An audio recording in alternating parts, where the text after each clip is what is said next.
Happy New Year, Kasuku. Erokamano mayaka. Ne janeno mar Kala TV. Arwaki chenro ni kendo mar dak tuke odiochieng' ma kawuono. Osebedo ka wadwa ng'iyo gigo iko matimore alap mopogore opogore.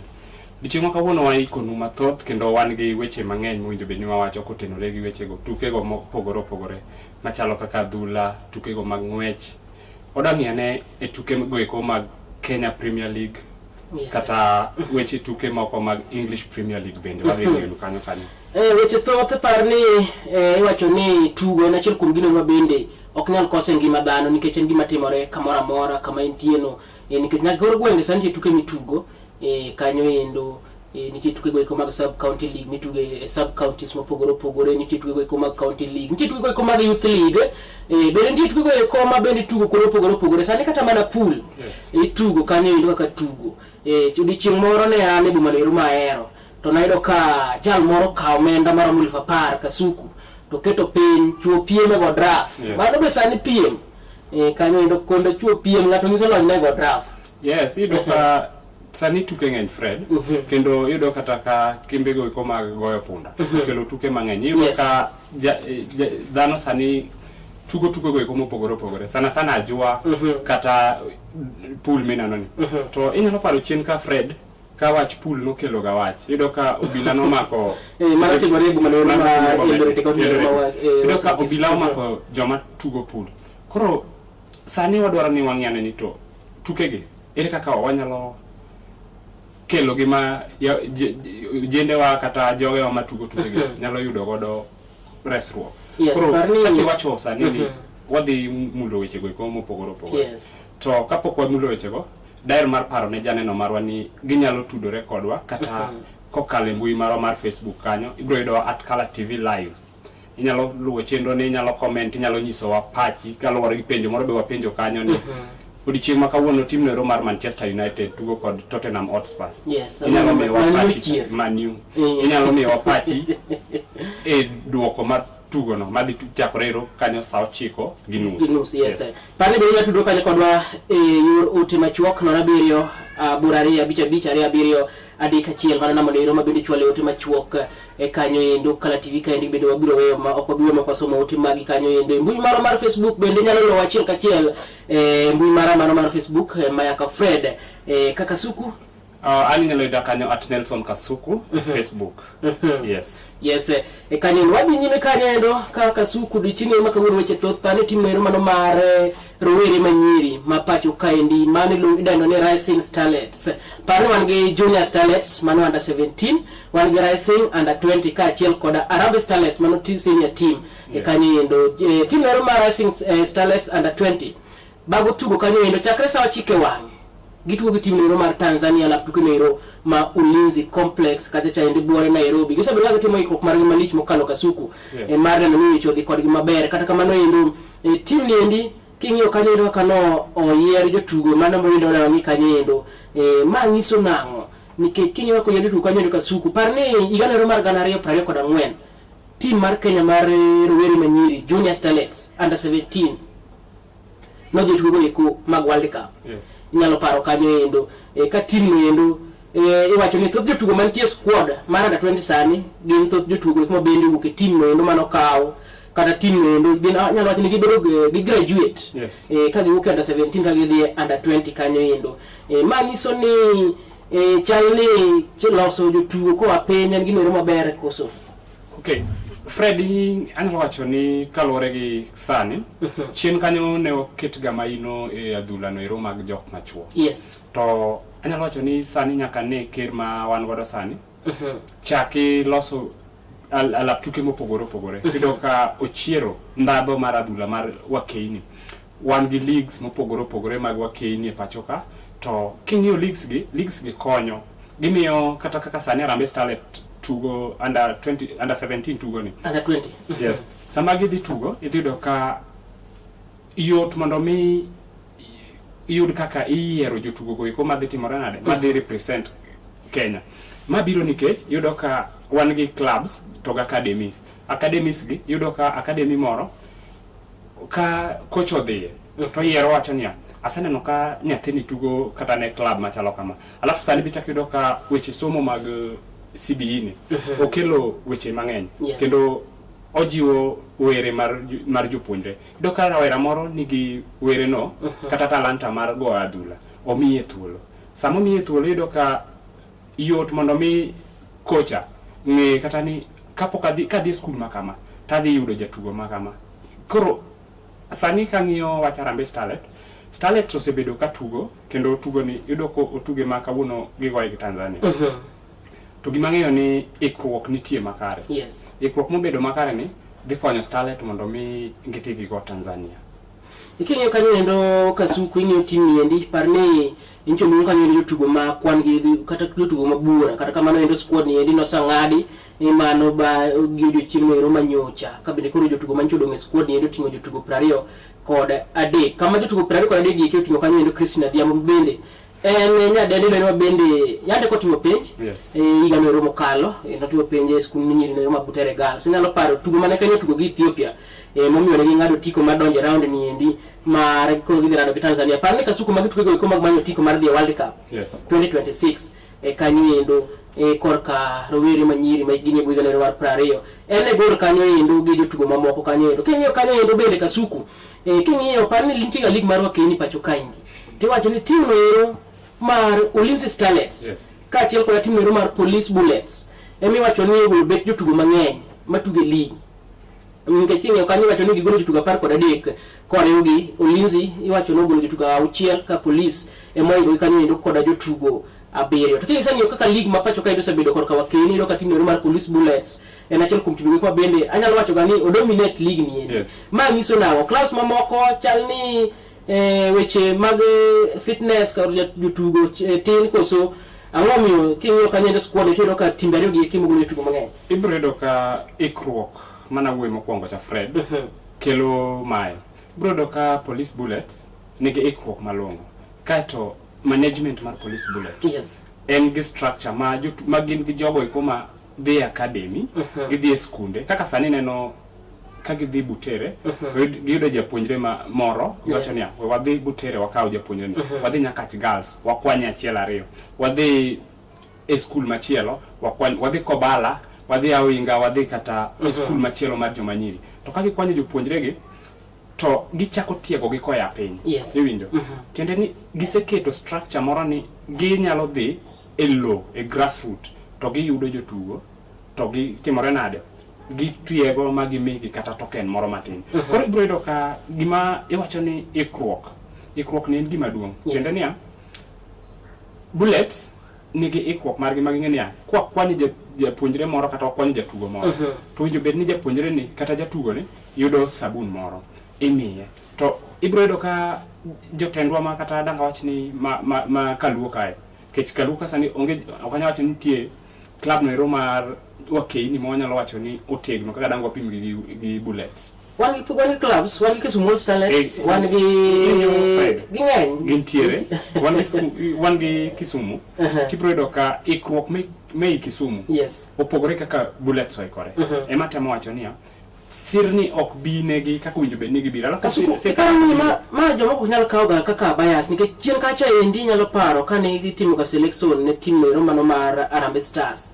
seche moko kaneno ka jotuk gor mang'eny odonjo e team to ji ne complain ya ng'omyo jogor mang'eny mokawo to timbe moko okawo okay ibro yudo ka gima ine adhula mapacho ka en wach mar akwede kendo niya kata king'iyo timbe ma jotugo ma osebedo ka represent kata Harambee Stars kada ngwangi kata bro yudo ka otim kata yiero kocho kwanyo jotugo moko to bang' kosekwanygi tibro winjo ka wacho niya joluo ng'eny aigi jo bandu ng'eny aigi kendo ni ma e gima inyowa koponi wanyalo bedo gi club ma wanyalo bedo ni wachoko jotugo kowuok e Kenya mangima nikech ok idak ikona ni e Kenya ka tribes mamoko ok nyal golo jotugo iwinjo wadhi ng'eni chalo nade kanyo king'iyo tim ni endi bende Kasuku kapok wawere gi wacho ni endo bende kapok owinjo kaka coach ka achiel koda jotugo kama oting'o Valerine Kesa Loso king'iyo squad ni endi inyalo paro jatugo Lorin Ilovonga en achiel kuom jotugo ma nitie e tim ero mar under 17 kendo en achiel kuom jatugo ma bende nomiyo tim mar Harambee Starlets Junior under 17 odhi tugo eko mag World Cup 2024 kacha bende wan kanyo endo koda Valerie Nekesa ma bende yado somo Madira Girls embe njo timo penje kanyo endo embe ntie squad ni endi Valerie Nekesa pare na chiel kum jotugo ikoma bende no loyo etukego ikoma World Cup mane Kenya odhi echa kata bedo ni Kenya ene otieke thuolo mar adek e group mane gin tie nikech pare ne gin kanyo nyaka gi England e group gino ero to yudo ka ne nitie kendo nonyiso chia mare mar tugo wan kanyo kod Alona Faith nyalo paro Alona Faith kano wuok Butere Girls embe yando timo piny kanyo endo ko wawere gi jotugo gieki bende nitie jotugo moko momede squad ni to gin moko bende wasang'iyo gi kata kinyo squad tukego iko mag skunde secondary do kagir beyo nitie nyadendi miluongo ni Vida ne tugo Butere Girls kinyo tugo iko mag skunde national liga mokalo nong'aro kanyo endo maliche miwuoro kanyo endo be miluongo ni Video Kiyo no tugo ka jabak but anyalo tugo ka midfielders kanyo endo bende ndije tugo Genevieve Mithel sani kod kanie class 12 e skul ni Roma Nyakach Girls en achiel kuom nyithi skul adek moluongo skul ni mar under 20 ma nyiso nawo mano gima nyalo wacho ni nyithi skul luongo gi sani anyalo wacho ni Starlet nigi thuolo maber nikech ing'eni oluongo gi tam mokwongo ka nyithindo gi ni school moloyo kopo ni den luongo gi kata tam mogik ma somo in the team page koro gisani aparo ni luongo gi en advantage ne nyithindo gi nikech giyudo thuolo mar nyiso were gi koro aparo ni en lony margi emowinjo bed ni ginyiso gi sani to ka gisenyiso lony tineno ni lony ni gidwa chopo kode kanye koro en thuolo margi mar kawo thuolo no mondo giti godo mondo ginyis were margi wadhi ngene chalo kade kanyo endo par ni thuolo machuok odonda kata rom sawa chiko kasuku kanyo endo nikech kinyo kanyo endo wacho ni sawa chike wange chubacho pala tuke ni Ruma Ulinzi Complex mondo ni kaka timu endi mar Kenya tugo gi Tanzania par ni matelo mokwongo telo mar ariyo ibiro tugo juma manyien Jumapili manyien tarik 15 e piny Roma Tanzania boma no Roma Dar es Salaam kod cha endi ka bende ng'at ma biro kalo stage no endo aparo ni biro ngado tika kachiel madhi tugo iko mag World Cup par ni Tanzania no chopo stage ni bang' ka ne giloyo timu no mar Angola kanyo endo ka Kenya noloyo kanyo endo Ethiopia tuke gi Kenya paro ka ne gidhi Ethiopia ne giloyo Ethiopia kwa cha endi ka ne giduoko koni endo ne gigoyo kanyo endo kata ne giwuok Amodhi gino momiyo ne ging'ado otiko mar donje round machielo kata round ni eri mar adek mabende koro grado kanyo endo koda Tanzania kanyo wanyane kanyo endo Fred nyalo paro ka tugo ni telo mar ariyo obedo matek ne Harambee Stars mano tugo chokani mano romo nyisi ni e tugo masani ok en tugo no Roma dhi bedo mayot ma kata Tanzania bende gibiro ka ging'eni Kenya kata Starlets ok en tim no Roma mayot koro aparo ni Starlet nigi thuolo maber mar tugo kendo gikawo advantage mar bedo dala mondo ginyis kit tugo magin godo wanyane kanyo ka Valerie Nekesa ne loso bende coach Jacqueline Juma ibiro no loso kanyo endo motelo ne tugo ni endo bende chakore sawa chike wange ala tugo no Roma Ulinzi Complex tunaanza home na ni mchanga yetu tunajua tunaenda work hard kwa hii mchanga yetu tunaenda kupeana hizo 3 points na pia kwa ndio tukienda huko hadi wakilock tukao tumeshamaliza game huko home. For me acha niseme hiyo experience ilikuwa poa kwenda FIFA under 17 ilikuwa experience poa sana na tuliona nini kwa huko World Cup ni kitu poa sana so tumekuja pia under 20 najua tuna push na najua pia na make sure to push wote na tuweze kurudi huko World Cup. First of all, juu si Tanzania sio rahisi, juu ukiona mabao zao pia zenye walifunga Angola, they are good team. So tumejipanga poa according to me vile nimeona na wachezaji wangu vile nimewaona na makocha wametupea kila kitu yenye tunataka. So sisi ni kudeliver kesho. Mimi kitu naweza ambia mafans watokee wengi kama last walitupea motivation juu kama si hao tungeweza juu mafans pia unajua ni mtu wa 12. Sisi tukiwa 11 na wao ni watu wa 12 so tukiwin home itakuwa advantage for us. Mood imekuwa poa so far. I can say the girls are psyched up, they're ready, they've trained so well. It's all about Kenya versus Tanzania and it's all about the match. I don't want to look on any other thing but let the pitch decide. If you win your first match, I think it's a plus for us and then we don't know what might happen away but of course we have home advantage which we are going to use it well. So yeah, we are going for maximum points tomorrow to make it easier second leg. Yeah, this is a different stage. You can't compare under 17 with under 20. But they're giving the competition that is needed. They've really stepped up so well. So it's a blend of the under 17s, it's a blend of school players, it's a blend of players who are playing in the league as well. So I think we have a good team. Yes, winjo kanyo endo. Jacqueline Juma wacho ni ging'eni Tanzania bende ber. Lakini ikruok margi ni kare. Ka bende wach machielo kanyo endo gi kwayo man jotugo namba 12 mondo mi ochopi karombgi mondo mi omegi support. Ng'ini wacho gani ka ungi home support to yot mondo mi jogo ikumu tugo kanyo endo liet. Yeah. Winjo ka Jacqueline wacho maber ni tugo ni en gadiera ni jotugo mage oseketo e rang'iny maber mar piem. Yes. Koro jatugo namba 12 en janeno emo kwayo kata jaera mar adhula. Yes, ikwayo mondo ichopi inegi wang' gima Harambee Starlets dhi timo. Yes, kwa wale kwa mano wabiro mi kaka tugo nendo dhi kapod wang'wane chenro ni mano mar dag tugo kanyo ni pana chakore sawa chiko wabiro luwo ni go kanyo ndo kaka tugo nendo wang' dhi kanyo ndo kata kamano endo wagino ni tim nendo mar rowere manyiri ma iginye buiga nendo mar 20 dhi timo kanyo endo maber e tugo nendo mabende tugo kanyo endo alap tugo nendo ma Ulinzi complex kacha chaendi kasuku wadhi nyime kanyo endo pod wan mana weche gi kwa bende mun weche go kuma gadhula kama team nero mar Nairobi United awinjo kata iluonge ni Nai Boys. Yes. Kanyo endo team nero mabende iwacho ni for the first time nochopo e tugo go mag CAF. Yeah. Kendo nokalo qualification stages mochopo group stages gesa ni endi kata kamano endo nyaka nochopo group stages weche poko dhi kod maber nikech qualification kacha nokalo mayom. Yeah. Kanyo endo kasuku debe na matimore nikech ng'iyo team nero mar Nairobi United gisetugo tuke ang'wen to tuke ang'wen endi gisawito te onge point ma gisayudo kanyo endo king'iyo sani endi gine thuolo no romo gik. Yes. Monge point mora mora group magin tie no endo nikech group no endo pano tingo Wydad mawuok Morocco man gi points 9 nitie Maniema Union mawuok Congo ni bende nigi points 9 then Azam mawuok Tanzania nigi points 6 kanyo endo king'iyo kanyo endo kasuku ang'o nyalo bedo ni timore e team neri mar Nai Boys kapok wang'eyo to tukgi gi Wydad nyalo chalo nade kiny kanyo nikech king'iyo kanyo endo chien kanyo endo ni gin gi coach Nicholas Muyoti kata kamano endo technical bench no endo inchowo kendo gie kore ka endi giyudo technical bench manyien.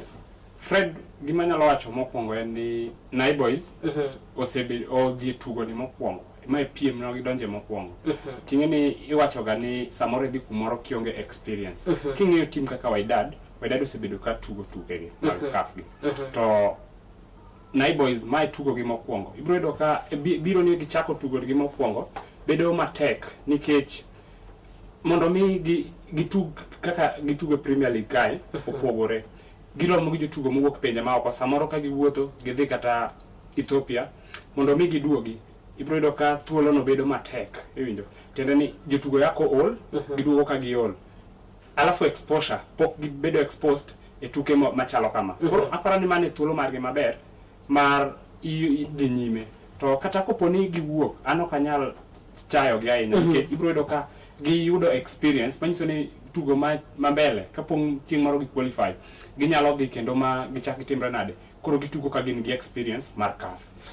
Kesu ng'eni king'iyo kanyo endo nyalo wacho ni tugo gi mag CAF kewe kata mana CAF Champions League CAF Confederation anyalo wacho sabudho sana mondo mi team ma Kenya chope group stages igolo ga knockout stage ka to king'iyo kanyo Nai Boys nicho temo knockout stages adek ma qualification mondo gichope group stages. Yes. Ne gikalo te maber kendo nitie kata tuke mane gitugo pinje ma oko ne giloyo koro ing'en no Fred bang' loyo group stages. Yes. Mondo mi gichopi yudo ka technical bench no wuok ting'e ni wuo technical bench nyalo bedo ni affect Nai Boys e yo moro tiende ni yudo ka management mane nitiere biro gi structure ne jok modonjo manyien odonjo gi structure gi koro mondo mi jogo blend gichaki gitugi ma gidonj kaka ne gitugo okelo pogruok kata ne coach tende ni coach samoro neno ni support mane en gocha okachako yud okodhi yude mapiyo to kata kodhi yude to ng'ani dhi biro management ma dhi biro gi mare.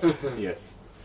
Pane team ni endi bang kane gol Nicholas Muyoti no kawo kanyo endo iluongo ni Salim Ali ma bende sani tayo coach no team no ka coach maduong'. Kata kamano endo nyako chak tayo team ni endi Kasuku weche poko bedo gi team maber nikech pane kata mane league ma pacho ka endi inchologi gi team no mar APS Bomet gol 2-1 kanyo endo. King'iyo kanyo Azam inchologi chien kacha endi gol 2-1 bende tuke go mag CAF kaendi. Wanyalo bedo ni mana kiwache ni team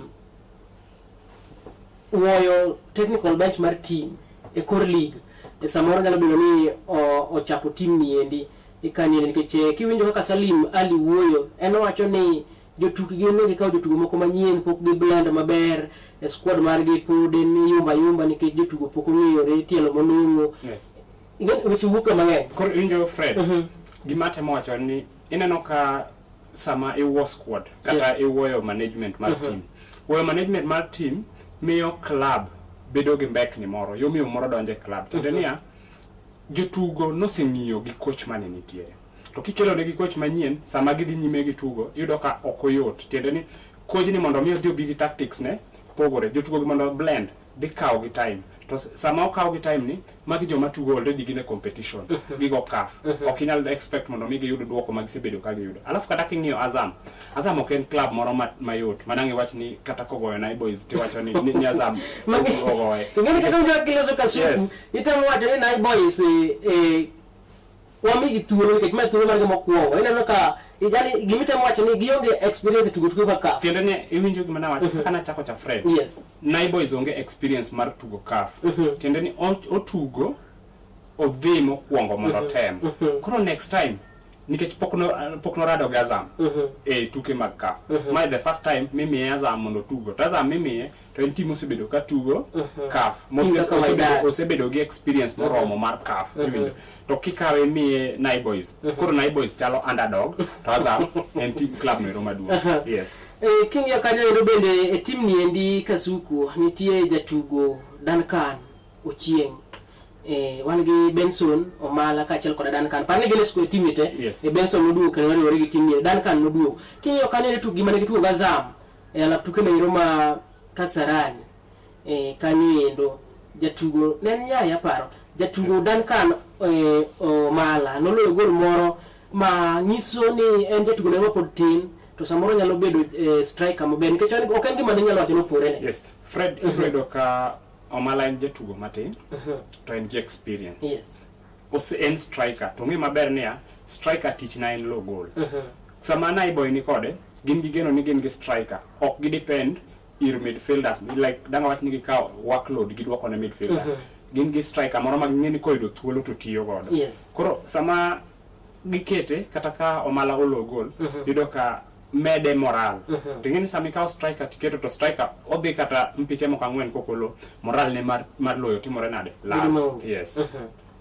Wabile kaka ne coach kachiel kod jatugo machielo kod jatugo mabende tugo dier pap ne team no iluongo ni Magere ne oloso kanyo ni kotero gi tugo mabende kinyi tugo kinya la tugo ne Roma Kasarani kanyo ndo dene parne bang ma to gibiro tugo gi team no ero mano mar Meniema Union bende aparo ni gibiro dhi e pino ero mar Kongo ka bende Salim wacho ni en gadie ni tuke ariyo modongi ogeto yudo points 4 at least oyudo points 4 kata dik yana dwaro ni oyudo point e tuke gieki kata kowuok to wacho ni oyudo point mopore kaka sani team no endo pok oyudo point mora onya kane giloso kanyo endo.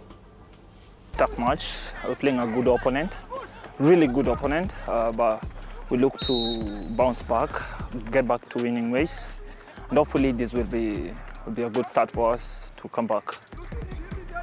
Yeah, for us at the moment, the experience we are getting is more important than anything else. So, as much as we are out of the tournament, we are looking to learn. Yeah. Tactically, we are playing most teams, especially the opponent we're having on Sunday. They are superior tactically, but watching from outside and inside, you realize they do things a bit differently from us. And technically too, the quality of passing, the attention to detail. So we're trying to learn from that, and it's been helping us grow. In other matches, you can see the difference as much as the results are not coming yet, but we know we're getting there. Yeah, the intensity, attention to detail. Yeah, especially attention to detail. Yeah, they're very keen on the simple things, passing and movement. Yeah, it's a bit challenging because the two competitions require different things, but it's still football. It's all about mentality. So we try to stay focused and do everything we can, listen to the coaches and get the tactics right, and try to approach every match with the attention it deserves. Trying to shift their mentality after the loss midweek against AP Bomet.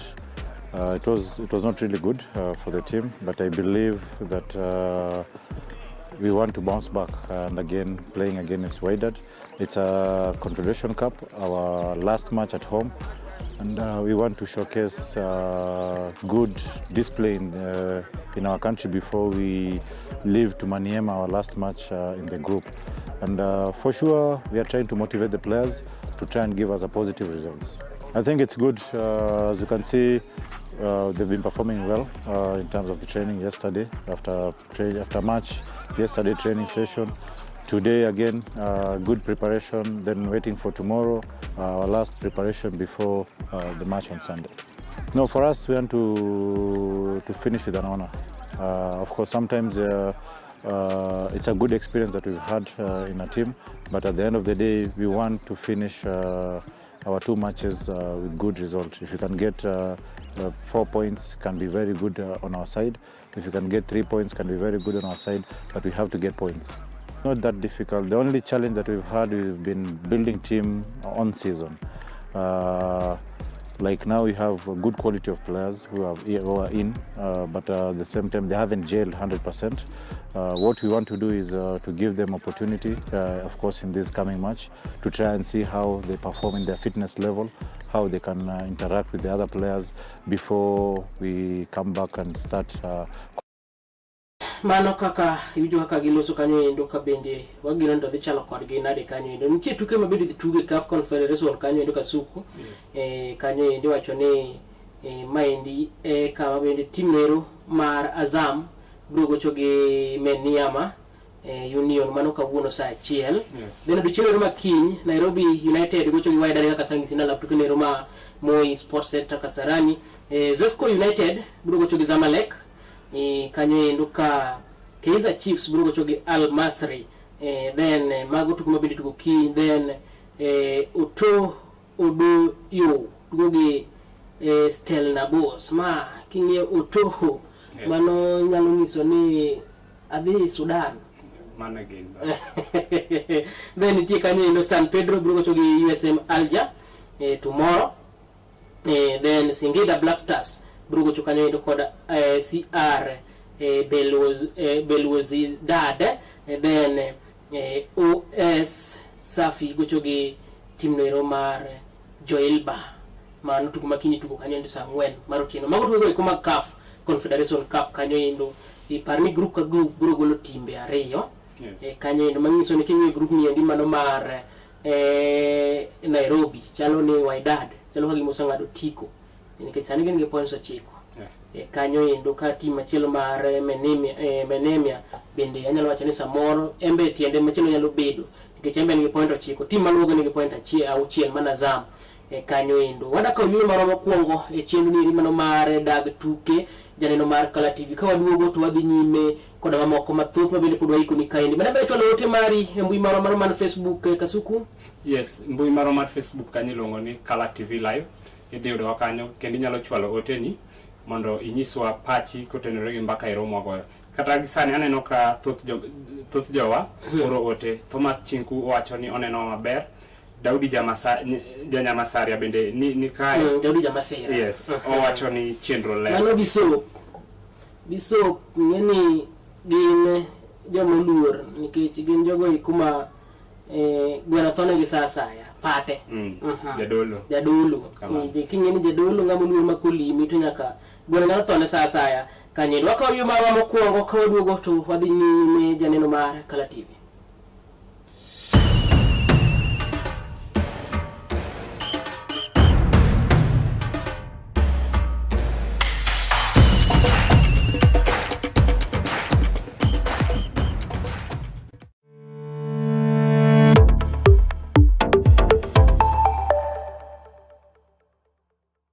Get ready to elevate your business and any other commercials when you advertise with us. We are not just a channel.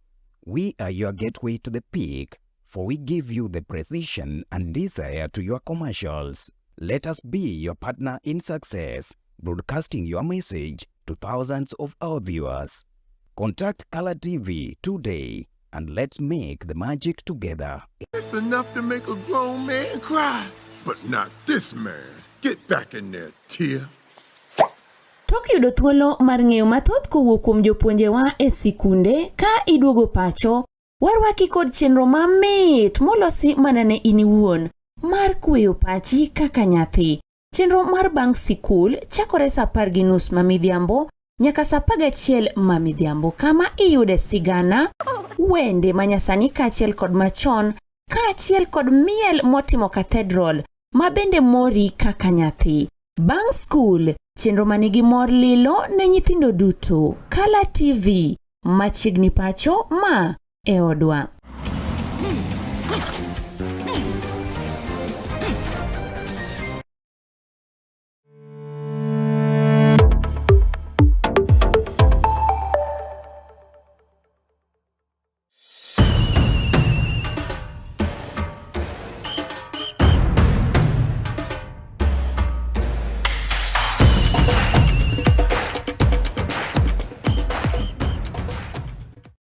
Machiegni kendo wadhi nyime yuro makare. Aneno kanyo ndo jamtagura wasi boda Kasuku ngisi wananeno maber kana wasi boda malo ka chaendi. Mano gur Manchester City. Yes, koni benda chaka neno Philip Sibur. Philip Sibur wacho kanyo ni oneno maber ka ne gwenge go koma Magunga. Yes, Kasuku kapo kwa dhi nyime wadang'iyo kanyo ndo kotendo kanyo koda ng'ado guok mane ong'adi kanyo endo e wach pitch Gor Mahia kaachiel kod Nairobi United kaachiel mpira mabende nobede kind tim no mar Ulinzi kaachiel kod Murang'a Seal. Kata kamano kapok wang'iyo mano, lineup mar Harambee Starlets under 20 osewuok. Jagol Christina Adhiambo chake gol. Kinyo kanyo endo wan gi kanyo endo jatugo Diana Ochol, Elizabeth Ochaka, Lorin Ilovonga, kaachiel kod jatugo Cyril Triza, mano ni defense kanyo endo. Then Fasila Adhiambo, Lona Faith kaachiel kod Apal Olesi ni kanyo endo dier pap kanyo endo ka mbele kacha endo wan gi jatugo Saron Vida, wan kanyo endo kod Valerie Nekesa kaachiel kod Elizabeth Mideva, mano ka kochak squad no ero mar Jacqueline Juma tugo bede gitugo gi Tanzania. Christina Adhiambo ni kanyo endo goal. Then Diana Ochol, Elizabeth Ochaka kaachiel kod Lorin Ilovonga ni kanyo endo defense kanyo endo. Then jatugo Cyril Triza, Felisa Adhiambo mabende ni captain mar team ni mar under 20, jatugo Lona Faith kaachiel kod Pal Olesi bende nitie squad kanyo endo. Saron Mideva, Valerie Nekesa kaachiel kod Elizabeth Mideva bende ni kanyo endo squad ni ende. Kinyo kanyo defense no Kasuku. Aparo ni Jacqueline Juma okwano nikech kinyo kanyo endo central defense no Elizabeth Ochaka kaachiel kod Lorin Ilovonga gin jitugo kuma bende height margi ber kabisa. Kinyo Ilovonga height ne ber kabisa kendo ibro do ka aerial balls obro bedo kokonye sana. Apani mane momiyo Jacqueline oneno ni ochak kode. Yes. Kimbele kacha bende kinyo kanyo endo Valerie Nekesa enga gi ng'wech kendo bende enje tugo no bende kibiro marache to nyalo chenji mi poki donga dwa kanyo endo kendo then jatugo Elizabeth Mideva nje tugo no bende wacho ga ni enga gi shooting power. Do kata kiwe shooting power man Mideva ni ga gi dribbling skills. Yes. Onyalo kalo kodi kichung. To aparani gisani Jacqueline oneno maber niya defense ne ko osebedo strong, attacking be or mondo mi otiekre gi tugo ni chon. Ing'eni wacho ka ni sama indala ikaw advantage madala. Emo mineno ko chako gi strong squad kendo en gi adiera no dhi yudo loch e tugo makawuono. Midfield mar Lona Faith, Pal Olesi kaachiel koda Fasila Adhiambo. Pal Olesi pod dhi school kanyo endo osomo St Joseph Kitale Girls kacha ende. Lona Faith yando timo form 4 kanyo endo Butere Girls kacha ende. Then kinyo kanyo endo Fasila Adhiambo. Kinyo midfield no endo ang'o mnyalo wacho midfield no endo? Lona Adhiambo aneno ka ojatugo ma kingiyo yo moko godo midfield ogoy ka ng'at moro ma ong'e gima timo. Tiende ni onyalo konyo defense mondo mi kick strikers o break a defense mar Starlet. Tingeni sama in gi midfield ma strong, iyudo ka attacking ni bende duogo bedo strong. Alafu exposure moro manango wach kata ni okaw ginene, okaw jotugo yani threat ma ikelo defense dok chien koponi midfielders ochung motego. Mani gima timore kanyo. Then non afet bingine jotugo ma bende kyo en ober kuduo kendo ber kodhi. Yani wacho ni box to box. Box to box midfielder. Ingini tugo machalo kama Fred kiyudo kama in gi box to box midfielder ma nyalo konyi. Nikech king'iyo Tanzania nigi jotugo ma bende boyo. To sama giboyo ni in gi midfielder moro ma onyalo chung mong'inia okweyo pap. Onyalo dhi e box, sama odhi e box ya okelo threat, unyalo loyo. Koduogo chien okonyo. Aparo ni mano dhi bedo advantage ne Starlet kabisa. Wadhi ng'eyo chalo kanyo endo e bwo dakika 22 mabiro bang'e kanyo endo par ni biro bag tugo no endo ala tuke ma Ulinzi Complex kanyo endo kinyo kanyo endo Jacqueline Juma tiyo kanyo endo koda formation no endo mar 4-3-3 e kanyo kaka nena ko pango team ni nikech defenders en ga 4 midfielders 3 ka jolo bengo kanyo endo 3 e kanyo endo wadhi nyime kanyo endo makare gichino ni Kasuku sani endo wadano wangi wach machielo mabende ne otimore ka ni nyalo paro ka nitie tugo mano kethi e kind tim no mar Gor Mahia kaachiel kod Nairobi United chien kacha endi en tugo mabende ne orumo daka mar 60 de kind daka mar 50 nodong daka 40 to tugo rumo ma endi bang' ka johera ne ochako gore pap kendo nitie nyaka mano yudo hinyruok mano ter nyaka hospital kata kamano endo kado kata mana duol kata committee no ero mochung' weche go eko mag rules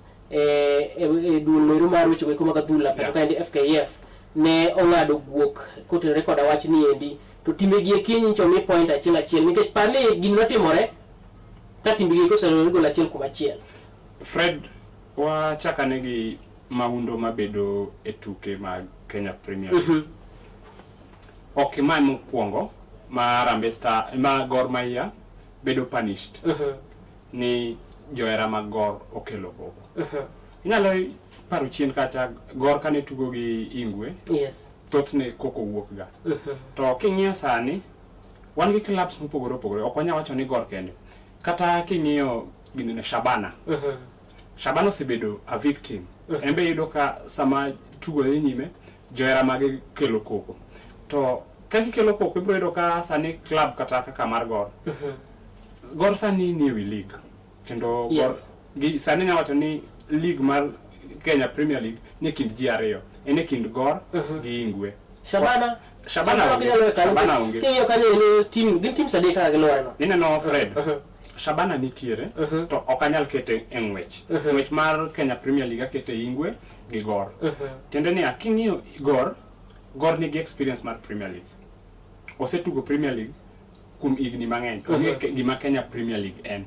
To Ingwe bende osetugo makata bed ni en gi jotugo mawelo gi coach like king'iyo management manyicha Ingwe okelo sani neno ka tulo mwawueni Ingwe osebedo ka season ni poko yudore e ginene akere keke mar tulo mineno wawueni kata ka nitiere tachiel ariyo adek matindo mano wuok higani mawacho kare league ma higani koro yudo ka Gor osebedo a victim, tiende ni chalo ni dwa ma Gor point tindo ken gima wendo ne Gor. Koro penjo en ni Fred gini osebedo kid anyalo wacho ni osebedo kit Gor kata osebedo kit en johera koso kuom team en johera. Tiende ni sami luongo johera to Gor emiluongo donge club emwarifa. Gima winjo bed ni wang'i ni ere kaka Gor nyalo contain johera mage mondo mi kik johera ne kethne yudo duoko makare, nikech sani king'iyo Premier League kako chung Gor yombo Ingwe gi points 3 to points 3 gi dine bed ni noko mae point momie point achiel kani medo ewi point noko mae point Kasuku parni tugo kethi ka giselore gol achiel kuom achiel daka mar 50. Yes, to kose ket tugo oduog otimruok nade ong'adi niya bura ong'ado ni imiyo gi point achiel kaka ne tugo rumo, iwinjo Kasuku ne penjo moro nikech aneno kitire mabor timbe gi omi point achiel Yes. Tugo referee no tieke dakika mar 50. Yes. Fans no kelo tugo, fans moko hinyore ni osuptal. Yeah. Penjo mapenji maduong'.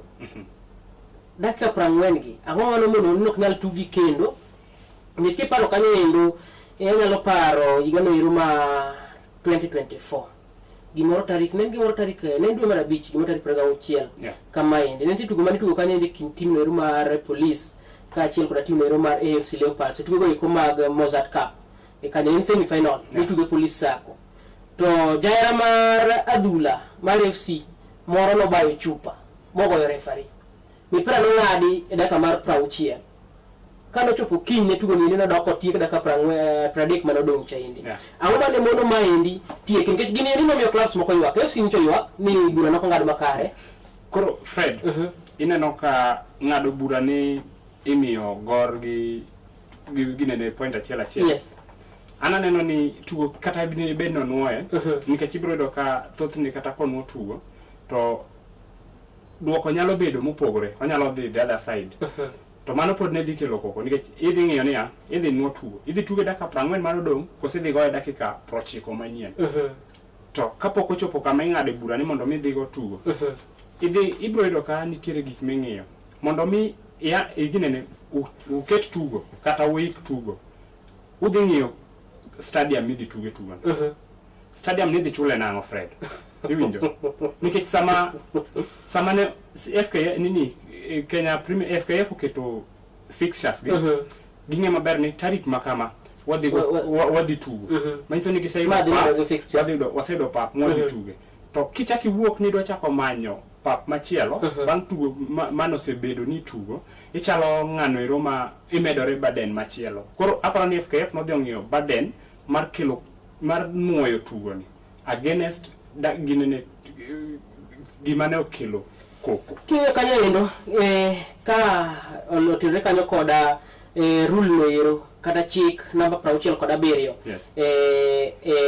kalatas no ero mar 4 kata mana section 4 mano mar FKF iwacho kanyo endo ni kane ging'iyo gini endi komiti no yango ni yes hooliganism ka achiel koda violence none to kata kamano nokobedo reported koro gima mako dhoga nokobedo reported referee mano ng'ado mipira ni kanyo ni mpira mo kanyo no nondika koro ineno Fred sama FKF wacho ni hooliganism nokobedo reported nenro kono neno kendo kono neno to kobedo reported penjo bedo niya ng'amo winjo bed ni report hooliganism e pap referee mano ng'ado mpira to referee no seng'ado mpira ang'o michungo mpira nitie gimipando kae tiende niya onge ka kanyo ma adwa ni biye nitie gimipando kae onge ka referee nyalo ndiko report mawach ni nitie hooliganism kero nen to nen to ang'o monokele to bang' kele ang'o manotimore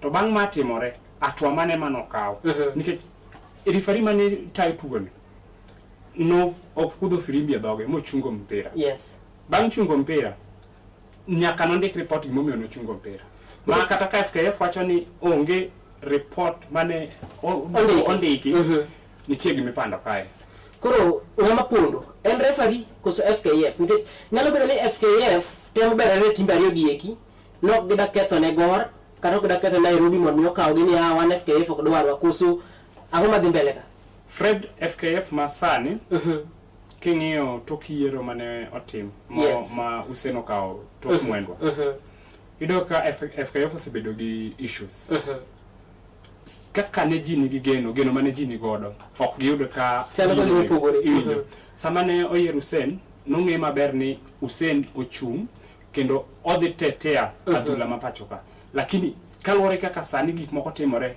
e weche migawno mar tuke yudo ka odhi ataro mar gima ne ji nigodo koro aparo ni kaka itemo wacho ni nyalo bedo ni item pandi itemo berore ne clubs ariyo ni gor gi Nairobi nyalo bedo ni gitemo berore to sama giberore ni be ging'iyo ni clubs mamoko ma participate 10 gi wiye ka gidhi wacho ang'o mae aparo ni ruling manotim ne ok en fair in a way tende ni nowinjo bed ni clubs gite ero gibedo punished to sama gibedo punished dakika 40 modong ka mano winjo bed ni tugo ka gidhi kanyo yes mano penjo manya ko nikech king'iyo kanyo endo Kasuku anyalo wacho ni nyalo bedo ni gintie FKF kaka ne temo bero nikech king'iyo kanyo endo chieng' ni no yalo bucha ariyo inti bura mabende kata gima notimore kindu Ulinzi Stars kachiel koda Murang'a Seal kanyo endo jo tukulinzi no wuok e pap yes to kane giwuok e pap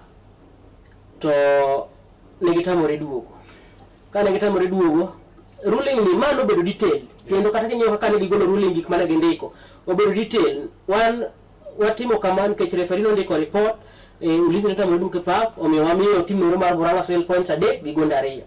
Fred nyalo wacho ni nitie seche moko ma bende ichiemo gi nying to kaka ni ichiemo gi nying ineno king'iyo bura mane ni kind ni Gor gi Nairobi inyalo wacho ni nikech Gor nodonje yes ruling mare ni nyaka bed mopogore nikech ing'eni why okay gima mi atamo wacho ni nying ichiemo go winjo nying manitie Gor to kiluongo Gor kata kiwuoyo Kenya Premier League ng'ama ikwongo wuoyo kuome makwongo biro iri nying makwongo biro ni en ga Gor tiende niya ok awach mani nikech koro ne ruling otim ni ma favor Gor but nitie seche moko ma inyalo wacho ni ruling no favor nying mar team mano bedo involved e ginene ni e shidan tiende ni Ulinzi king'iyo Ulinzi embo sebedo gi nying to king'iyo ruling margi kaka notim gima notim mar Gor nitie pogruok maduong' nikech Kasuku bende nyalo wacho ni achiedh nade medo mako FKF mana kaka ni wacho cha nikech king'iyo kanyo endo kata mana the way masani referees kudho go firimbi pacho kae ndi nyalo mako dhogi yes Fred wach mar jokudh firimbi en tuo maduong' e dhula ma pacho ka tiende ni jokudh firimbi magwa tinde ok gichal jogo iko ma nigi lony e gima gitimo alafu gimoro bende nyalo king'iyo yo ma jokudh firimbi sani tiyo godo nitiere weche moko mag goyo punda gi jokudh firimbi king'iyo gi maber wo mana ni gichalo jogo iko mag opunda in a way tiende ni ok wach ni nitiere ma sebedo katimo lakini king'iyo rulings gi kata kaka gitugo e pap seche moko yudo ka jokudh firimbi moro tugo in a way ma ok nyis professionalism mani kuome e tigi motimo yes Kasuku bende weche mag technology yes aparo ni nyalo konyo nikech kiwacho nwa ni yes referee no kochiwo report ni kende wacho ni koko no bet kino no gik moko no ket kombe ogojo moko tero hospital to referee ko ndiko report ni yes weche mag technology Kasuku nchwa tugo chan no bag pacho kae Fred aparo maber no ket VR videos no bedo mounted e pap to king'iyo league ma pacho kae ndi ang'o man no ginyal kata mana dhir jo CAF to kwan nigi siri ni gini kwa timo to nyalo romo pesa makama Fred league ma pacho kae kaka na wacho ibredo ka wan gi sponsors yes mo sponsor league ma pacho nyalo paro ka Azam no biro mowacho ni odwa sponsor league ma pacho ka kendo kaw broadcast rights mar landa bula to king'iyo yo ma tuke ma pacho ka itimo godo matin kuom gima ilando tiende niya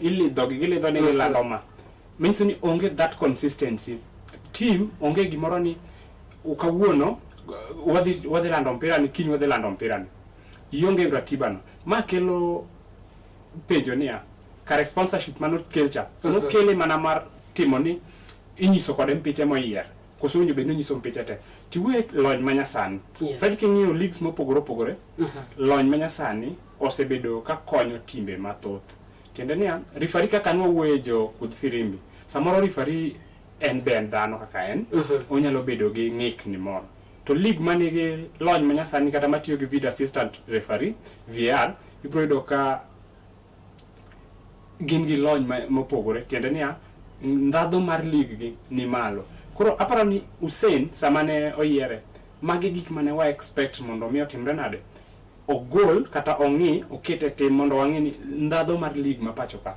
odhi malo koro nyaka sani onge kama dango wach ni referee kata VR ni league ma pacho ka manyiso ni samade wan gi VR to gik mine ne wacho ni report no kondike gi en na gima gidhi to ging'iyo to giwacho ni ka wang'iyo gini video assistant referee wacho ni ma gima notimore nikech ing'eni cameras be konyo inyalo ng'eyo ni gini kata kano bae to no bae kowuok kanyo gima nokelo koko ni nochakore nang'o koko nochakore gi kanyo wabro ng'iyo ni chalo nade kata kamano endo en ng'eto ne bende nokomoro ji mang'eny ahinya johera go iko mag tugo pacho kaendi kaachiel bende gi clubs moko kama Okinyi FC Leopards no chwalo ng'ur kendo gi ng'ur mokalo kaka FKF notimo ng'eto e kind tim mar Gor Mahia kaachiel kod tim mar Nairobi United en gino mabende kata an kora awacho ni samoro nokobedo maber nikech ng'ato ne chano gima berore e kanyo endo e ng'eto no endo nikech king'eyo tugo no ng'adi gi dakika 50 ma jotugo gi eki odhi kendo wetugo kamano referee mano kudho firimbi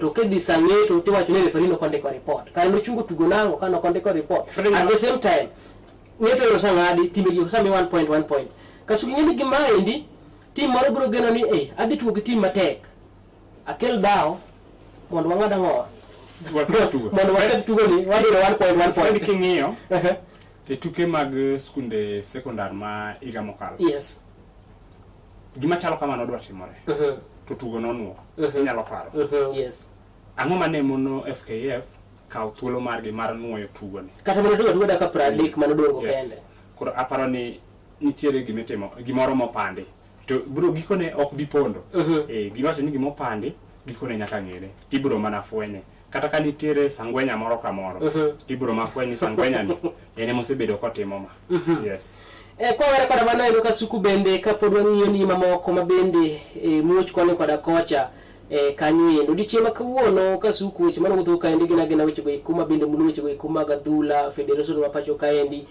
wagwara mos to wadhi kanyo endo wach machielo mabende pod mulo weche go iko kata office noro mar FKF yes en ne yiero watimo dwe nero mar 12 higa nero mar 2024 yes nen tarik 9 Desemba higa nero mar 2024 mano timo yiero mar FKF pacho kaendi manyiso ni kowuok Desemba nyaka Desemba bano kalo ma higa mokalo ne ni higa chiel manyiso ni ebo higa chiel jomoko sachako gwarre jogo iko mano yie oherore kendo ne campaign kama nyombulu kuom ji kanyo endo kendo ne giwuothe branches mopogore ka gisero mbulu chalo ka gimo sachako gwanyruok ko sachako bedo kanyo endo nikech wacho ni odiochieng' lero manyoro kasuku dwe mochung' e kuma gadhula pacho kae ma bende tele kanyo endo koda ker mar Hussein Mohamed ne ogwelo kanyo endo Dennis Gicheru mon mi obedi kanyo endo kaka acting CEO kata mana secretary general mar FKF lemono ma bende jo makanyo endo koda Harold Ndege nyalo paro kanyo endo ma endi biro ka Harold Ndege dwe lero mokalo gimoro tarik 15 kama endi ne weche moko miene kendo Hussein Mohamed nogwethe oko e apisi gine mabende nomiyo norigo dhi nyaka do mondo mi ochung wachno yero mondo mano gole ga apisi kata kamano yendo maendi nokonyago limo nikech Hussein Mohamed noseyiero kanyo yendo Dennis Gicheru mondo mi obed kanyo yendo ilemo yendo yor kojolo pane Dennis Gicheru emoche chuno weche go iko mag legal affairs kata weche go iko mag chike duolero mar FKF ka bende poro bedo kanyo yendo kojolo kendo chako tich nyoro kaka no olande no yendo kotelo ne biro manyo ng'at mabende biro bedo kanyo yendo permanent kanyo yendo ma nyiso nang'o okay Fred wanyalo neno gima waneno chien yes ineno kaka nawacho ni nitiere sangwenya yes to sama wan gi sangwenya gi league ma pacho ka nitie jok moloke mar ohala Hussein kano yier ne wang'e ni Hussein biro rieyo adhula ma pacho ka an gi kora awacho ni chungo ndegwa yes oken ndege sorry yes Harold Ndege chungo ndege oken ginene marach oken okang marach en atwano ero malongo nikech yudo ka kisefwenyo ni nitiere ng'at moro ma ok dhi maluwore gi chike kata gigo iko ma otenore gi kaka in idwani mondo mi iti the best thing en gole to kigole to acting obvious nyaka bedi kora para ni ineno Fred kasuka ng'adi machuok yes ng'ato miketo ng'ato meneno ko koluwore kaka onego bed ni ti ma nyiso nang'o chal ni samoro menyi ko samoro oken kata menyo Fred inyalo ng'iye tiwacho ni samoro menyo nitie to menyo bende onge ing'eni sani kata kaka watiyo kani yes wan gi chike moritowa. Yes. To ka nitie achiel kuomwa madhi ataro mar chik, to nitie okang' mowinjo bed ni ikawne. Yes. Koro aparo ni okang' mane Hussein okawo gi kora, aneno ni en sawa mondo mi ng'i ni tang'o midwa tim gi ng'ama obiro ofisni kata kapok otim yiero. Nikech ing'e ni kano odhi nyaka e doho, to mane mapok onyago olemo. Yes. Manyiso ni nitiere gik mane report mane Hussein gi noyudo ma ochule godo. Koro ana support. Kasuku bingeni FKF ka endi nitie kinyalo paro ofis mokalo cha. Yes. Ofis no dhi dala kan nitie nyaka buche moko mane nie do mano kotiek ya. Yes. Fred buche mag FKF okrumga. Makata sani neno mar ndegwani. Ndege ni ok dhi rumo gi sani. Yes. Gisheru masano okel ma ineno kao acting CEO. Oimbo the act. To ibro gik appoint ma embe saminano ni koro berni biro rumo. To pod wabro dok adoka kacha. Koro aparo ni do bende owinjo bed ni ng'ado buchegi mapiyo piyo tineno ni kose ng'adgi ere next action. Kasuku ng'ani king'iyo ka endi gima timore. Yeah. FKF ka endi chalo ka nitie gimoro mopondo. Ofis ni eri mabedo tele gi Hussein Mohamed nikech chien kanyo endo nitie bende NEC members moko. Yeah. Mano chungi. Achiel kuomgi en NEC member no ma Nyanza. Yeah. Kale Collins nitie barua mano chwale kanyo endo. Ka endi ema ne wach bende ne make Aaron Ndege. Manyiso ni chal ni nitie jok moko magin gidok komachielo to gichalo ka gima gi ofis machielo cha en. Yani pogruok chalo ka gima mienjo. Ang'o makelo pogruok gi bui gachiel to pod odong' gigni adek mondo kata tin yiero. Ineno e yiero ma nchotim. Yes. Ombuli ineno kogo tene Hussein. Nitie joma ne onge gi Hussein. To gi office. Team mane ni team ni mostly ne gin gi Hussein. Ema wacho. But ing'eni paro lokore kalore inyalo yiero ng'ato tiwacho ni ng'ani dhi tiyo na maber. And then kise chako tiyo kode tifwenyo ka nitiere timbene moko mopando. To timbene mopando gi kidhi chako golo kokini to embo timore nade? Ogolo koke mondo mi kiki timri nade? Kiki wuodhe oko. Koro chik ema tiyo. Yes. Wach lero matek kanyo endo king'iyo kanyo endo picha no endo duono kaka barua no endo kanyo endo nondik kanyo endo koda FKF kendo en gimero mabende samoro obiro ng'en to ma dhi tero weche kumo gadhula ma pacho ka endi nade kanyo endo Kasuku. Kata kamano endo wadaka wiyo machielo kwa duogo to waringo wadhi be nyaka pinjo kuma ga jo agwona wabiro ng'eyo leagues mopogore opogore pani ka wore tugo tuke buora kanyo endo wanonyisi ni to league no ero mano mar Serie A chalo nade, league no ero mano mar Bundesliga, league no ero mano mar La Liga, EPL parne komolo kanyindo sa 9:30 tim no ero mar Manchester United rakore gi tim no ero mar Tottenham kanyindo sa par kod ariyo midhiambo wan ke tuke buora kama tingo sanda lawan goch gi Arsenal wano ng'isi fixer kaka chalo kanyindo tuke mabende tugo kawuono ka achiel nyaka tuke mabende tugo odiochieng' ero makiny wakaw yweyo machielo med bana kete kaindi bende pod ichwalo mana ote mari namba no ero mar ote machuok kanyo endo kata mane mbui moro mar Facebook Kala TV live wabiro somo kanyo endo kwa waduogo.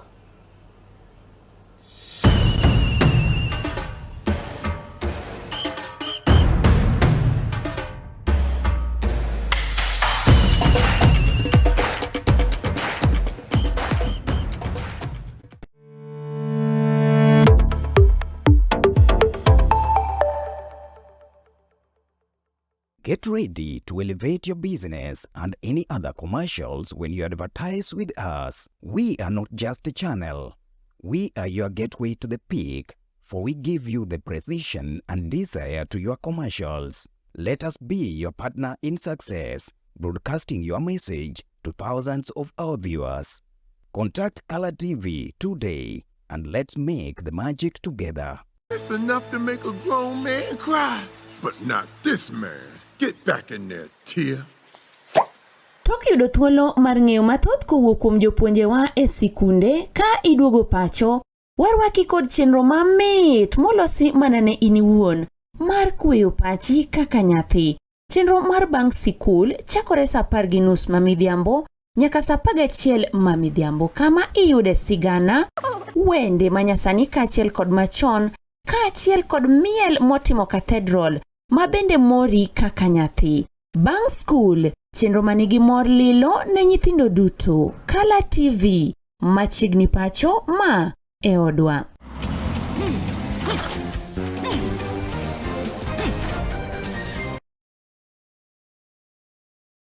Get ready to elevate your business and any other commercials when you advertise with us. We are not just a channel. We are your gateway to the peak, for we give you the precision and desire to your commercials. Let us be your partner in success, broadcasting your message to thousands of our viewers. Contact Color TV today and let's make the magic together.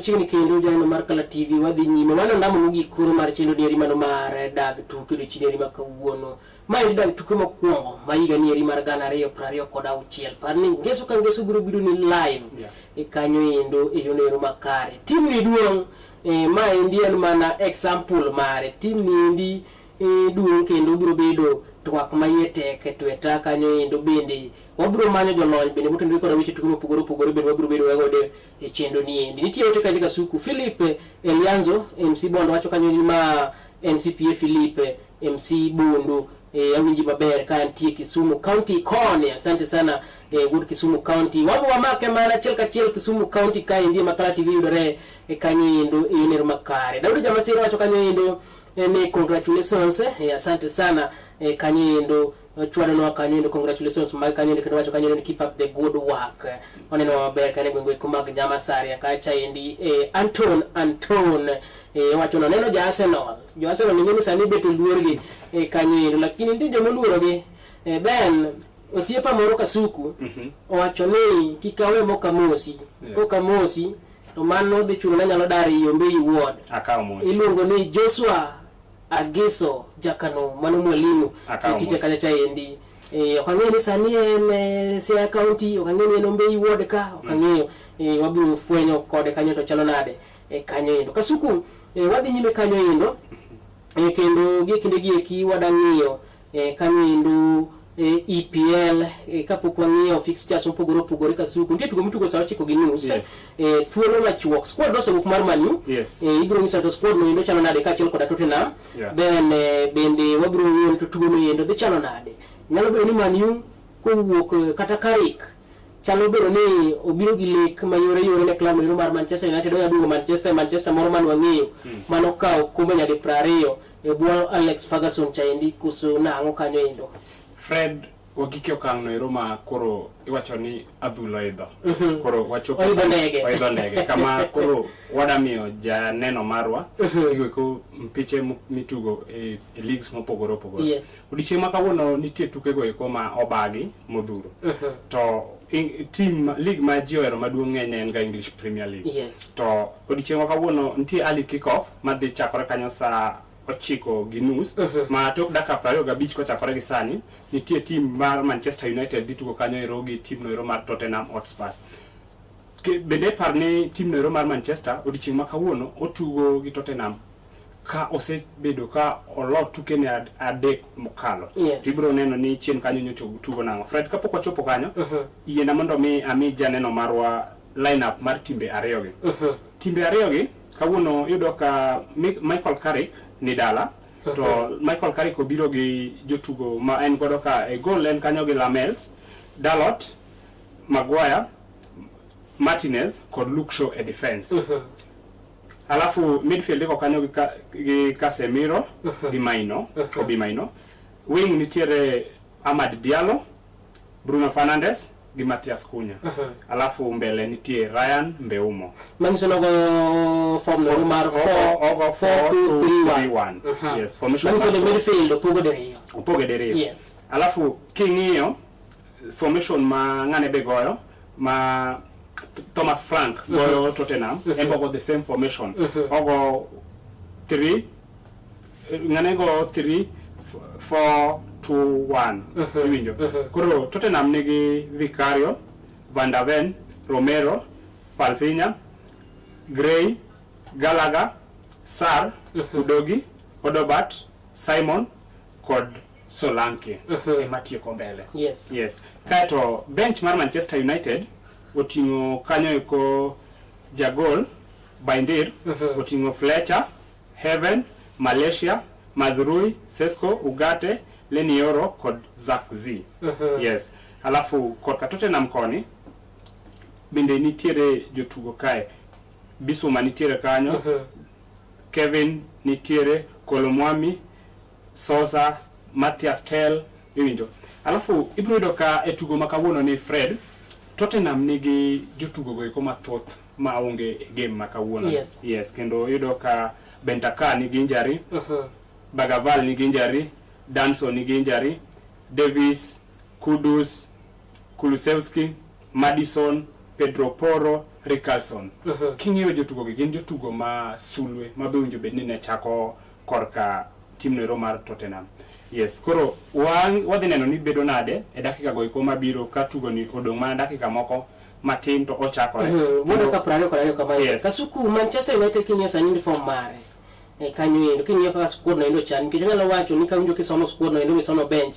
Anyalo wacho ni tim no ero mare Manchester United, I mean, todo tukiniti. Yes. Mangiso ni squad mare almost full. Kanyo nyalo paro kanyo kinyalo paro ki squad mane kitugo mage Man City gi Arsenal dogu mano owuok kanyo koda hamstring kanyo endo. But kinyo kanyo endo nyaka yesani tuke ma Man City ose Manchester United osetugo. No tugo kanyo koda Man City, oloyo tugo kanyo koda Man U, koda Arsenal oloyo, ochako oloyo Fulham. Mangiso ni mago tuke adek makare kosetugo. Yes. Matuke mara ang'wen. Yes. Kinyo kanyo endo. Mangiso nango kare kubiro gi formation machielo koso nyalo bedo ni jotugo gi kinde yula kinde go iko Fred. Inyalo wacho ni gimor. Inyalo wacho ni joera mag Man U mor gi sani. To mor be. Kasuku. Wacha chaka kwani koro wacha gini. Kaka ja sport. Awerono ero mag ja sport. Emo mi wacho ni joera mag Man U mor gi sani kaka duoko wuo. Poka chomo kumora mor. Yes. Man U nyaka ne Karikbi. Ne geriembo wachni kaka ne geriembo Ruben Amorim.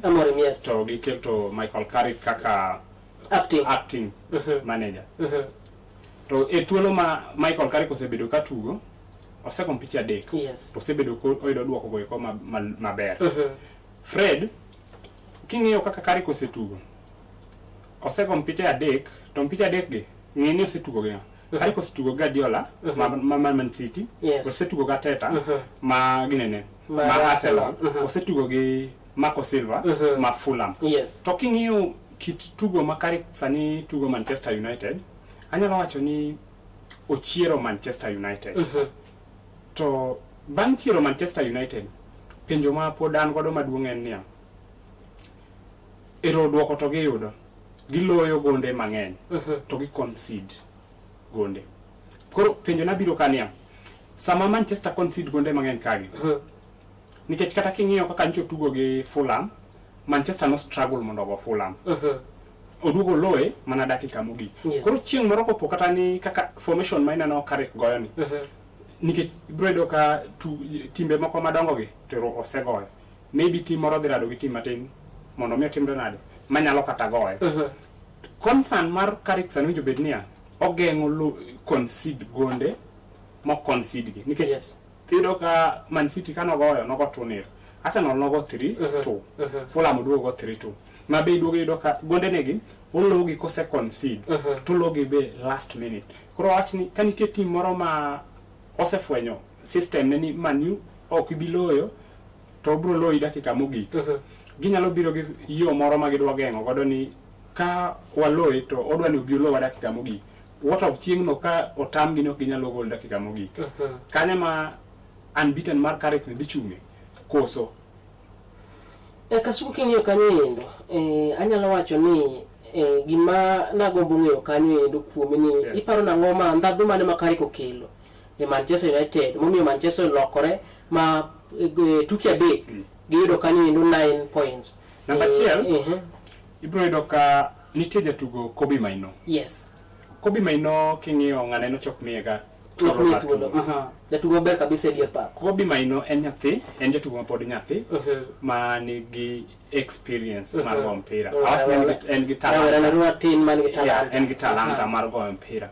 to king'iyo kaka Amorim nyocha tugo gi Kobe Maino nyien nyocha gi kama ncha Kobe Maino dwa dhi loan yes to kido ka Kariko donjo Kariko kao gima Kariko timo Kariko kako donjo to oyudo first 11 mare tingeni Amorim king'iyo noonge first 11 brodo ka defense no gamble game akawuoni brodo ka samoro otugo gi ng'anene Luke Shaw e central game machielo brodo ka okao Heaven okete central okao Dalot okao Mazrui koro ido kano oloko formation tingeni mondo oloko jotu defense ne to mondo mi ibed gi that consistency at least bed gi squad moro mong'eni kawuono ka Kariko biro tinge maber nia defense mar Kariko kako go ji ang'wen tinge maber ni right wing en gi Dalot yes left en gi Luke Shaw central en gi Maguire to en gi Martinez iwinjo alafu midfield ntiere jatugo moro ma bende wanyalo wacho ni osebedo kopondo to pondo neni kaka ng'ani owuok Amorim to chalo ng'amo gonyore nitie jatugo ma nigi experience miluongo ni Casemiro yes king'iyo Casemiro anyalo wacho ni Amorim nokoyudo ne ng'at monyalo partner godo yes nikech Amorim ne tugo gi Ugarte in as much as ni ober to owende league mar Premier League onge that experience madwarore Premier League koyudo kano biro to no expose defense mar Manchester kose expose defense yudo ka yot mondo mi Manchester United otimre nade o lose game tenden defense nature is weak alafu midfield Casemiro nok bed gi easy time monyalo control go mpira king'iyo Casemiro nyaka ne gichak tugo gi Kobe Maino Casemiro sebedo ka otugo kodhe mbele oduogo chien onyalo loyo any time Paro ni gima ng'ano biro timo Manchester United obiro unlock players moko mane utuka sani king'iyo kata kaka ng'ane tugo Kobe Maino Kobe Maino tugo ka en gi moral en gi geno kendo wacho ni oneno ko tugo ka ng'ama obedo motivated mondo tugo alafu signings manchanga ne otimo Manchester otimo bende okonyogi king'iyo Kunya sani go mpira design moro ma king'iyo kako tugo ngani kasuku chien kanyo endo na biro gi fans johera mag Man U dire mane gitimbo cha tiwinyo kane giwacho ni Man U onge squad endo nego witoko te na penjo ni area kama Man U onge players king'iyo defense mar Man U Heaven and that will not put in and experience king'iyo kanyo endo delete ntie defense no ntie Mazrui ntie defense no look so aya king'iyo kanyo bendi da tugo moro maber ni yoro nitiere poke ni yoro nitie kanyo gin gi squad maber kiduogo midfield margi jotugo mabeyo king'iyo kanyo eno bele gin gi jatugo Ahmad bende jatugo machielo maber kabisa ineno Fred Carrick kodonjo okao ng'anene Patrick Dogu yes king'iyo game mane Manchester goyo gi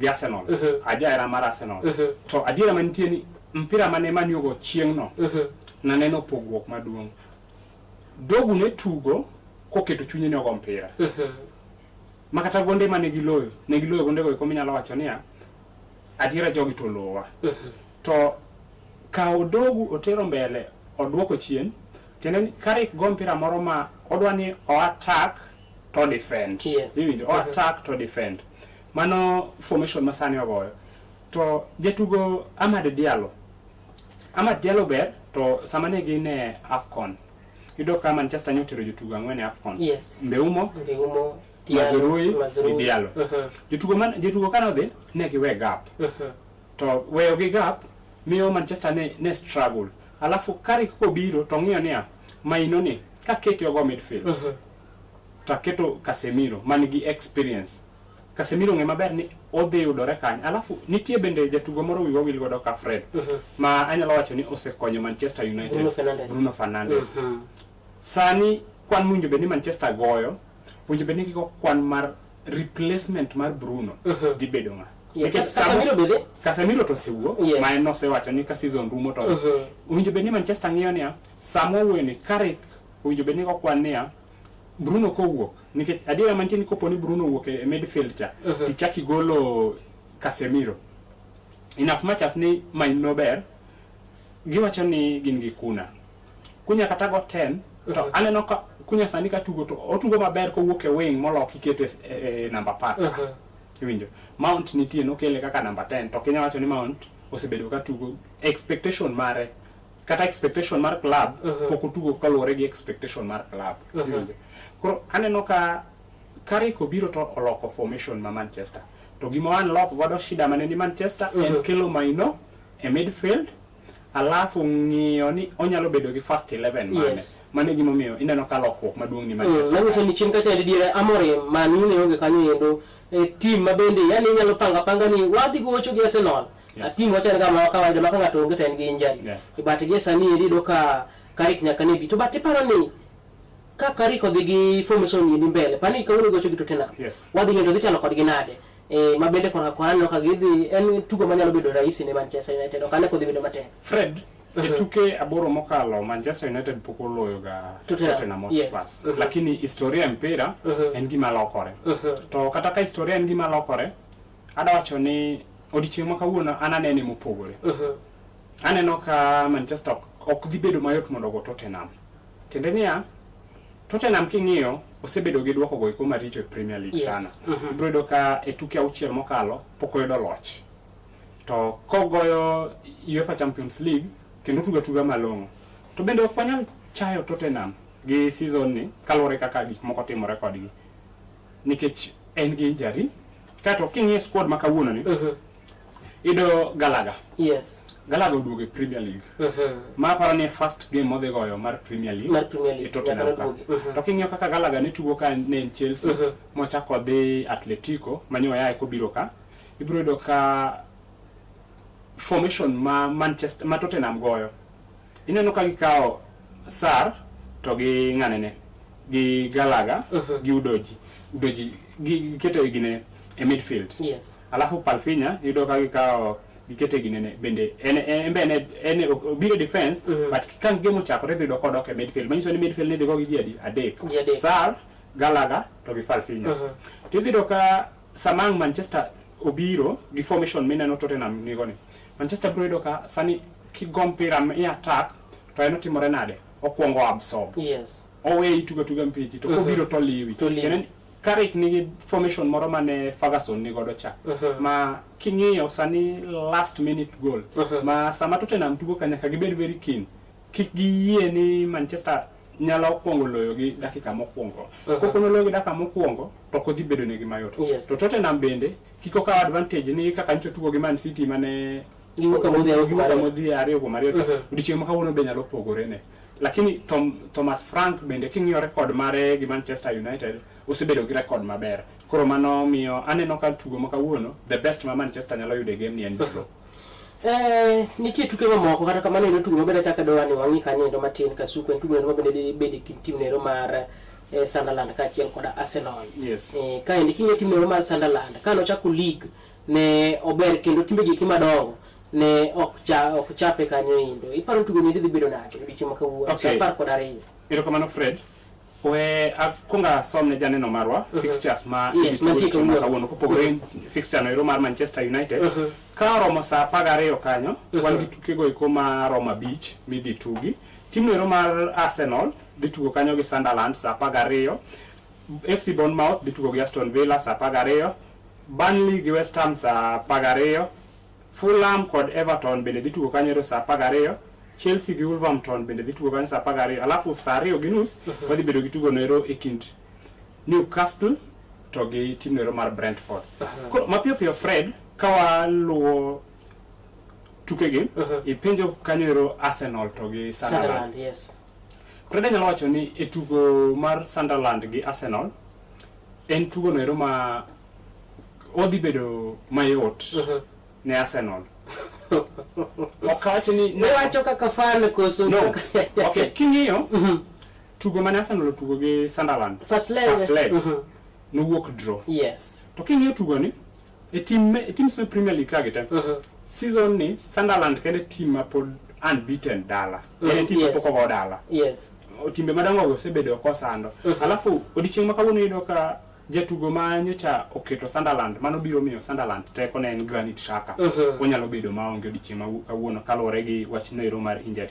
To Fred gima natemo wacho mapiyo en niya king'iyo team noero mar Sunderland. Sunderland no biro e Premier League season ni. To kobiro Sunderland mane tugo chien kacha. Sani nigi points 36. Sunderland nyocha temo fight for relegation.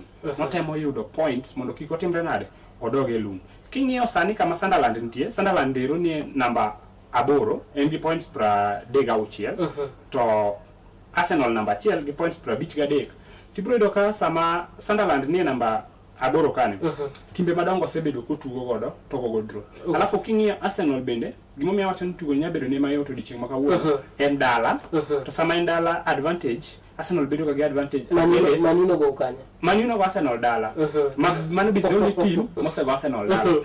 King'iyo gimomiyo wacho ni Arsenal dhi bedo ga advantage. King'iyo history mar Arsenal gi timbe mobedo promoted mostly ogogiga sana ka en dala. Mama is one of them odiochieng' ma kawuono. Koro Sunderland bende king'iyo kako tugo nitie jatugo ni Sadiki ni king'iye kaka notugo the other time.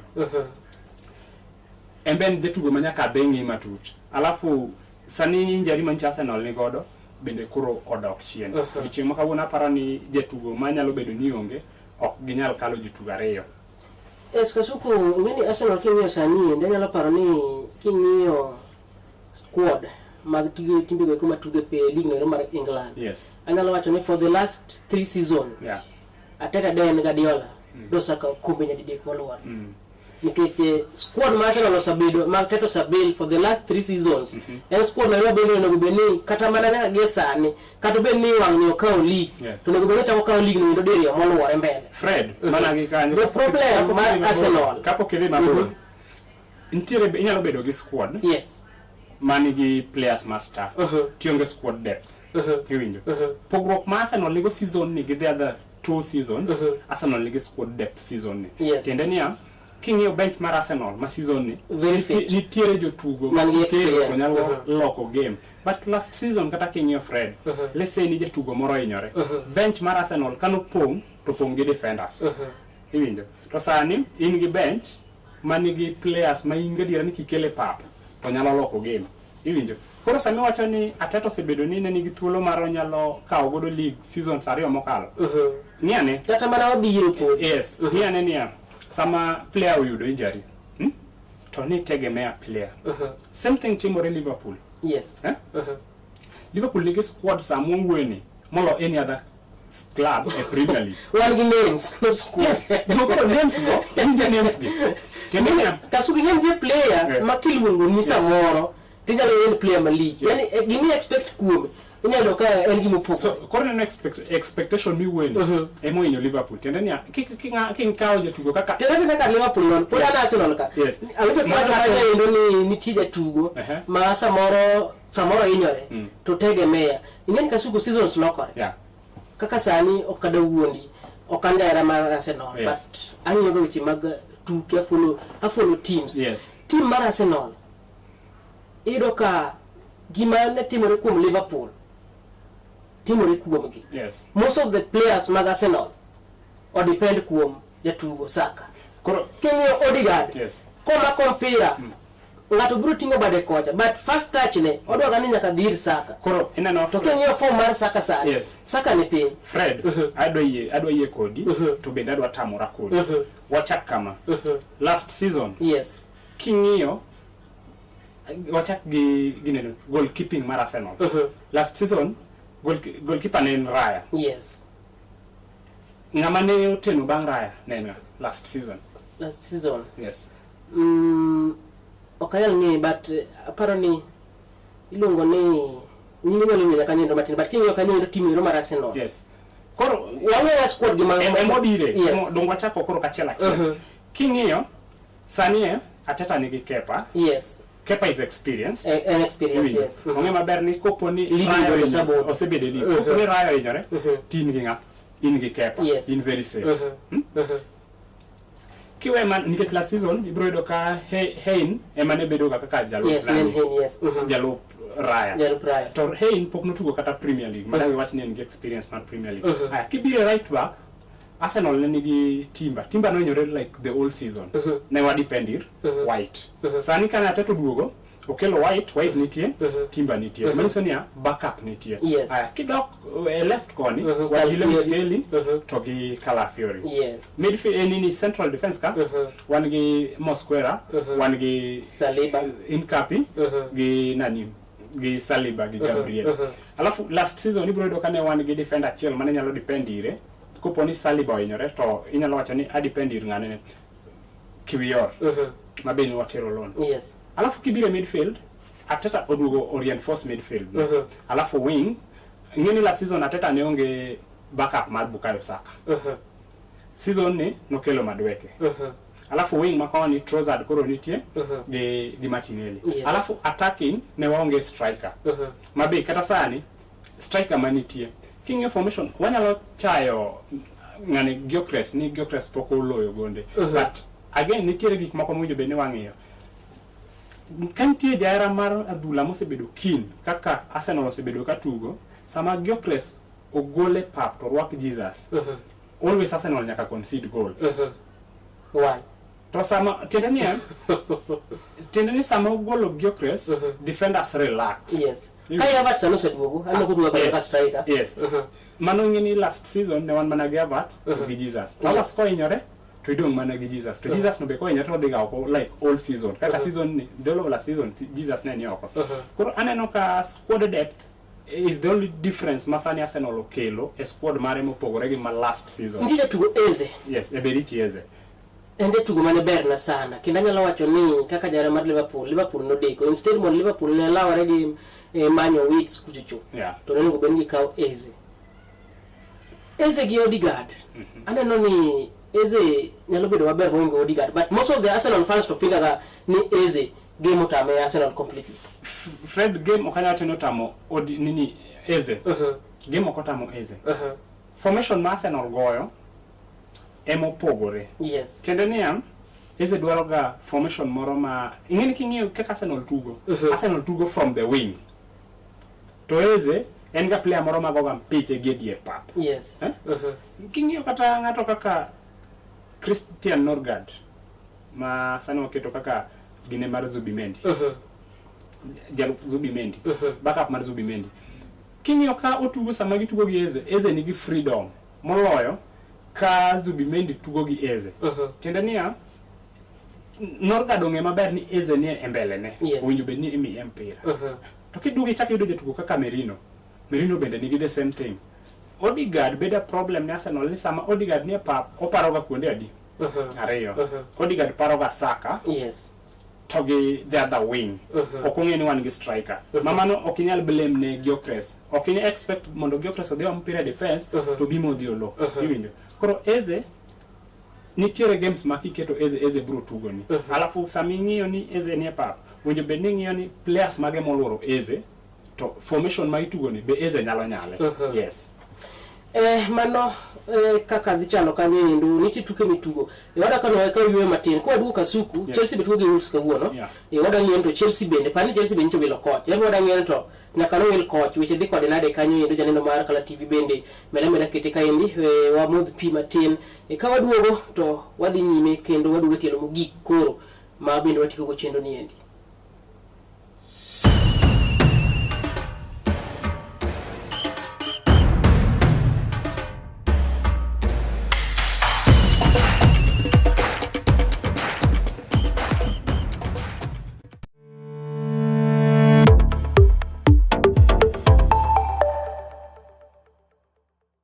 Get ready to elevate your business and any other commercials when you advertise with us. We are not just a channel. We are your gateway to the peak, for we give you the precision and desire to your commercials. Let us be your partner in success, broadcasting your message to thousands of our viewers. Contact Kala TV today and let's make the magic together. It's enough to make a grown man cry, but not this man. Get back in there, Tia.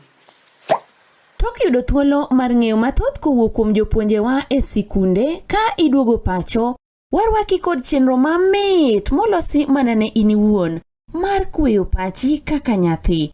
Chenro mar bang' sikul chakore saa 10:30 mamidhiambo nyaka saa 11 mamidhiambo, kama iyude sigana, wende manyasani kaachiel kod machon, kaachiel kod miel motimo cathedral ma bende mori kaka nyathi.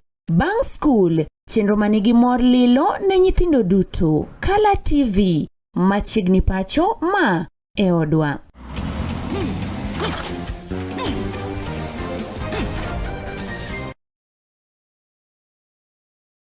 Get ready to elevate your business and any other commercials when you advertise with us. We are not just a channel. We are your gateway to the peak, for we give you the precision and desire to your commercials. Let us be your partner in success, broadcasting your message to thousands of our viewers. Contact Color TV today and let's make the magic together.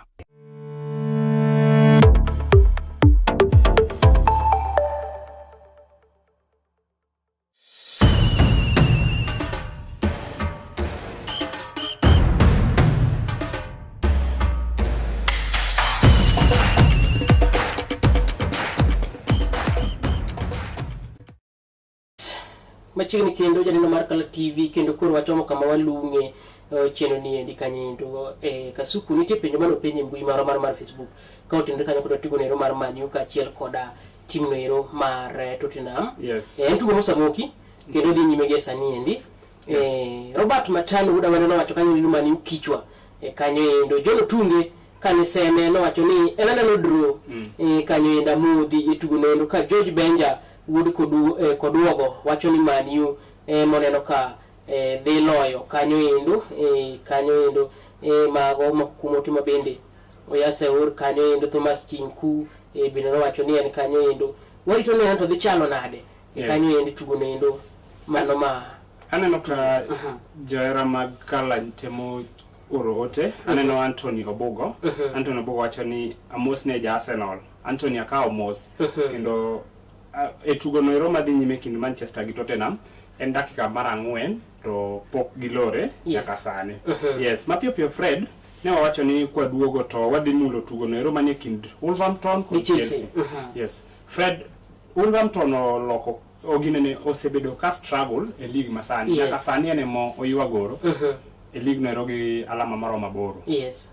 Tingeni poden gi thuolo mar survive kono nyalo lo tukene modongo te to nyalo survive to ngama dawe ne yo nikech ji tek Kasuku ken be sa experience gimoro league no wango onge team mayot league ni Fred onge team mayot alafu bwok bende nitiere timbe go ko mancha kingio last season ne gi perform maber alafu kodok sani ido ka dok ginene duoko gi odok piny mana mapio kapok amulo mpira making Chelsea gi Wolverhampton wang'e ne team mar Newcastle to wachako wang'e ne team no mar Bournemouth to gi Crystal Palace. Yes. Timbe adek gi wachaka ne Crystal Palace. King'iyo Fred Crystal Palace sani nyaka samo wuene king'iyo kate chung mar league mar Uingereza ibro do ka Crystal Palace en team no manie namba 15 gi point 29. Fred Palace osebedo ka no uso jotugo mage masulwe. Yes, ni jo kata coach margi no wacho no dhi wuok bang' ka jatugo Gwe no dhi club nero mar Man City. Alafu ibro ido ka ng'anene Phil Jean Mateta embe ne jatugo manonjo bed ni wuok to ibro ido ka ni wuok mare ne dhinyo club. Okay, expect mondo club o perform kaka no perform last season mondo mi duoko perform sani kikawo sulwe mage timu rina de uso koro aparo ni mano achiel kuom gimo inyo team no mar Crystal Palace to kamudhira ni kama ene lumni tema koro mo gi timbe madongo to pod ene na masira sana Liverpool pok ang'eyo gimo miyo Liverpool ba ka ne taji donc man to team moko pile en ng'en kata de maka wuon to goye oduga ne Newcastle ka mashida nitiere Freddy Paroni ang'o manyalo bedo shida maduong' mar Newcastle king'e players ka sani endi okanyal ng'eni en midhiero man ke king'e Newcastle jotugi manowuok Benteke not Benteke but nani Isaac no wuok kanyo endo king'e jotugo kanyo Gordon oken Gordon moro mana ng'eyo cha chinga cha en jotugo mana gombo ga ni ka club moro nyalo sign club badu to nyalo rieny but king'e sani endi kako tugo tuke dok piny okanyal ng'ama bedo timore gi club mar Newcastle na gesa ni endi Kasuku nikech gisebedo gi tembo mana kiwacho no endo but aparo ni luwore gi league bende ing'eni players be samoro tie players moko be kosabu the team moro tido ka ndalo gi mar bedo team ni endi kosabedo mang'eny to koro gi yomba Fred ing'eni okanya wacho ni players ma Newcastle nikech king'eyo kata jatugo Anthony Elanga Anthony Elanga en jatugo no ero ma osebedo gi experience mar Premier League otugo Manchester United ochako dhi otugo Nottingham Forest to king'iyo ka Harvey Barnes Anthony Gordon William Osula Wisa Ng'ane jatugo Wisa koya Brentford. Kano Brentford, yes. Wisa kane tugo Brentford ne gin gi Ryan Mbeumo. To king'iyo Mbeumo kodhi Manchester United otugo. To Wisa ing'eni nyalo paro ni nitie kaka nochuno wuok ne Brentford. Newcastle. Taparo ni pok obedo kode maber nyaka sani. Koro Edioe be nyalo wacho ni osebedo kae ma koro chal ka gima chunyo osejo gi bedo ka. Koro the best thing man Newcastle nyalo timo en ne kane giloke to giyudo coach moro kendo next season mondo gichak godo. Aya, king'iyo team moro ni ka Fred ma ogik mwadwa nwuoye. Yes. En team noero mar Nottingham Forest. Bungu ni ndio joma ng'egi ng'onegi. Bungu ni ai bungu no to jila. Bungu na kebe elware.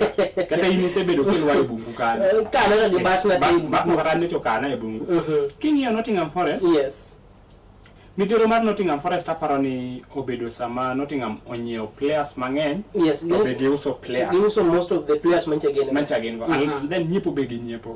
Alafu management notimo makosa kuom golo Nuno Espirito. To kakineno kama chomoni. An ga diran team ni dokelu. Nikech king'iyo kuma Nottingham Forest nitie. Yes. En namba 17 gi points 26. Ng'ama luwe en West Ham. To West Ham kae ma Nuno nitiere. Yes. To Nuno nyaka ne bi osegolo team ni mabor. Ineno ka sani kopo no win kawuono de points 23 manyiso ni ng'ane dhi obe mag points 3. To Leeds otemo. Iwinjo. Ka Leeds otemo en namba 16. Burnley bende eni ka ma ento to waneno ka embo idho ndege odok e ligi.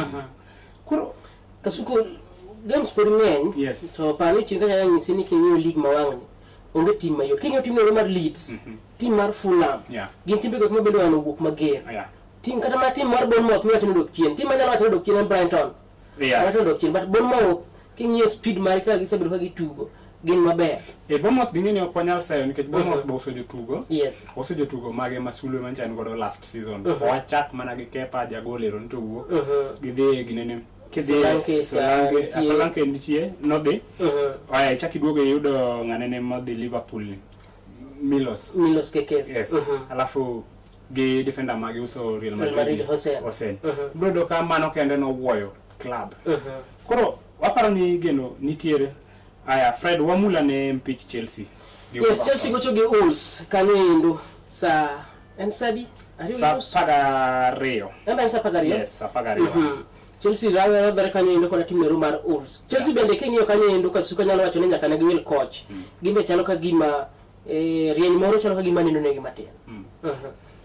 Fred nyaka lig nyaka duogo to news. Ineno nyaka ne Chelsea will coach. Anyalo wacho ni Chelsea no go make the right decision gi coach mane giyudo. Coach ma Chelsea oyudo nyaka sani ok en coach manyalo tero Chelsea mabor. In as much as new win tuke ma nitie sani to achich ni yuak moro manche nitie cha dhi bedo. Ineno sama ne Chelsea nigi ng'anene coach ma nigi Maresca. Enzo Maresca. Maresca ne nyalo tero Chelsea mabor. En mana ni Maresca no komi time. Nikech kane gimi Maresca time, Maresca no se chako loso squad. Ng'ani liye kore kasuko ni Maresca. Inyalo wacho ni kane en Chelsea to nicho chalo ka gima gombaka e club nero mar Manchester City. Kendi wacho ni en masa moro dipo kubro kao kar Pep Guardiola. Nikech Guardiola bende wuok giko season ni. Koro mai ndisa moro nyalo kelo koe sida e kinde gi team. Kata gi board mar team mar Chelsea. Fred Maresca en ng'at moro ma professional. Yes. To profession ka okinya wacho ni bedo ni gombaka gi club moro. Moni tiyo tiji. Iwinjo. Ng'ia ne jotugo ma Maresca okelo ne Chelsea. Jatugo kaka Garnacho. Yes. Chelsea anyalo wacho ni shida mani Chelsea ok en kata coach. Chelsea shida ma en godo nyaka sani pod en mana management. Management bro Chelsea nyalo nyiewo jotugo 11 dichiel. Oduogo usa 12 dichiel. Iwinjo. Nikech sani onge club manigi players mang'eny e Premier League sani malo Chelsea kata moter loan. Wakao for example last season Yao Felix masani kuro tugo Saudi Arabian.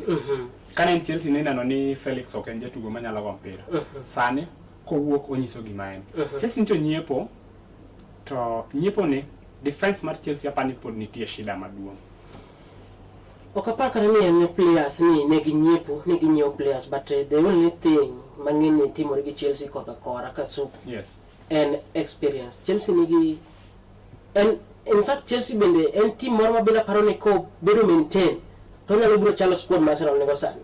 Gin jotugo eko matindo thothgi pod gin junior players.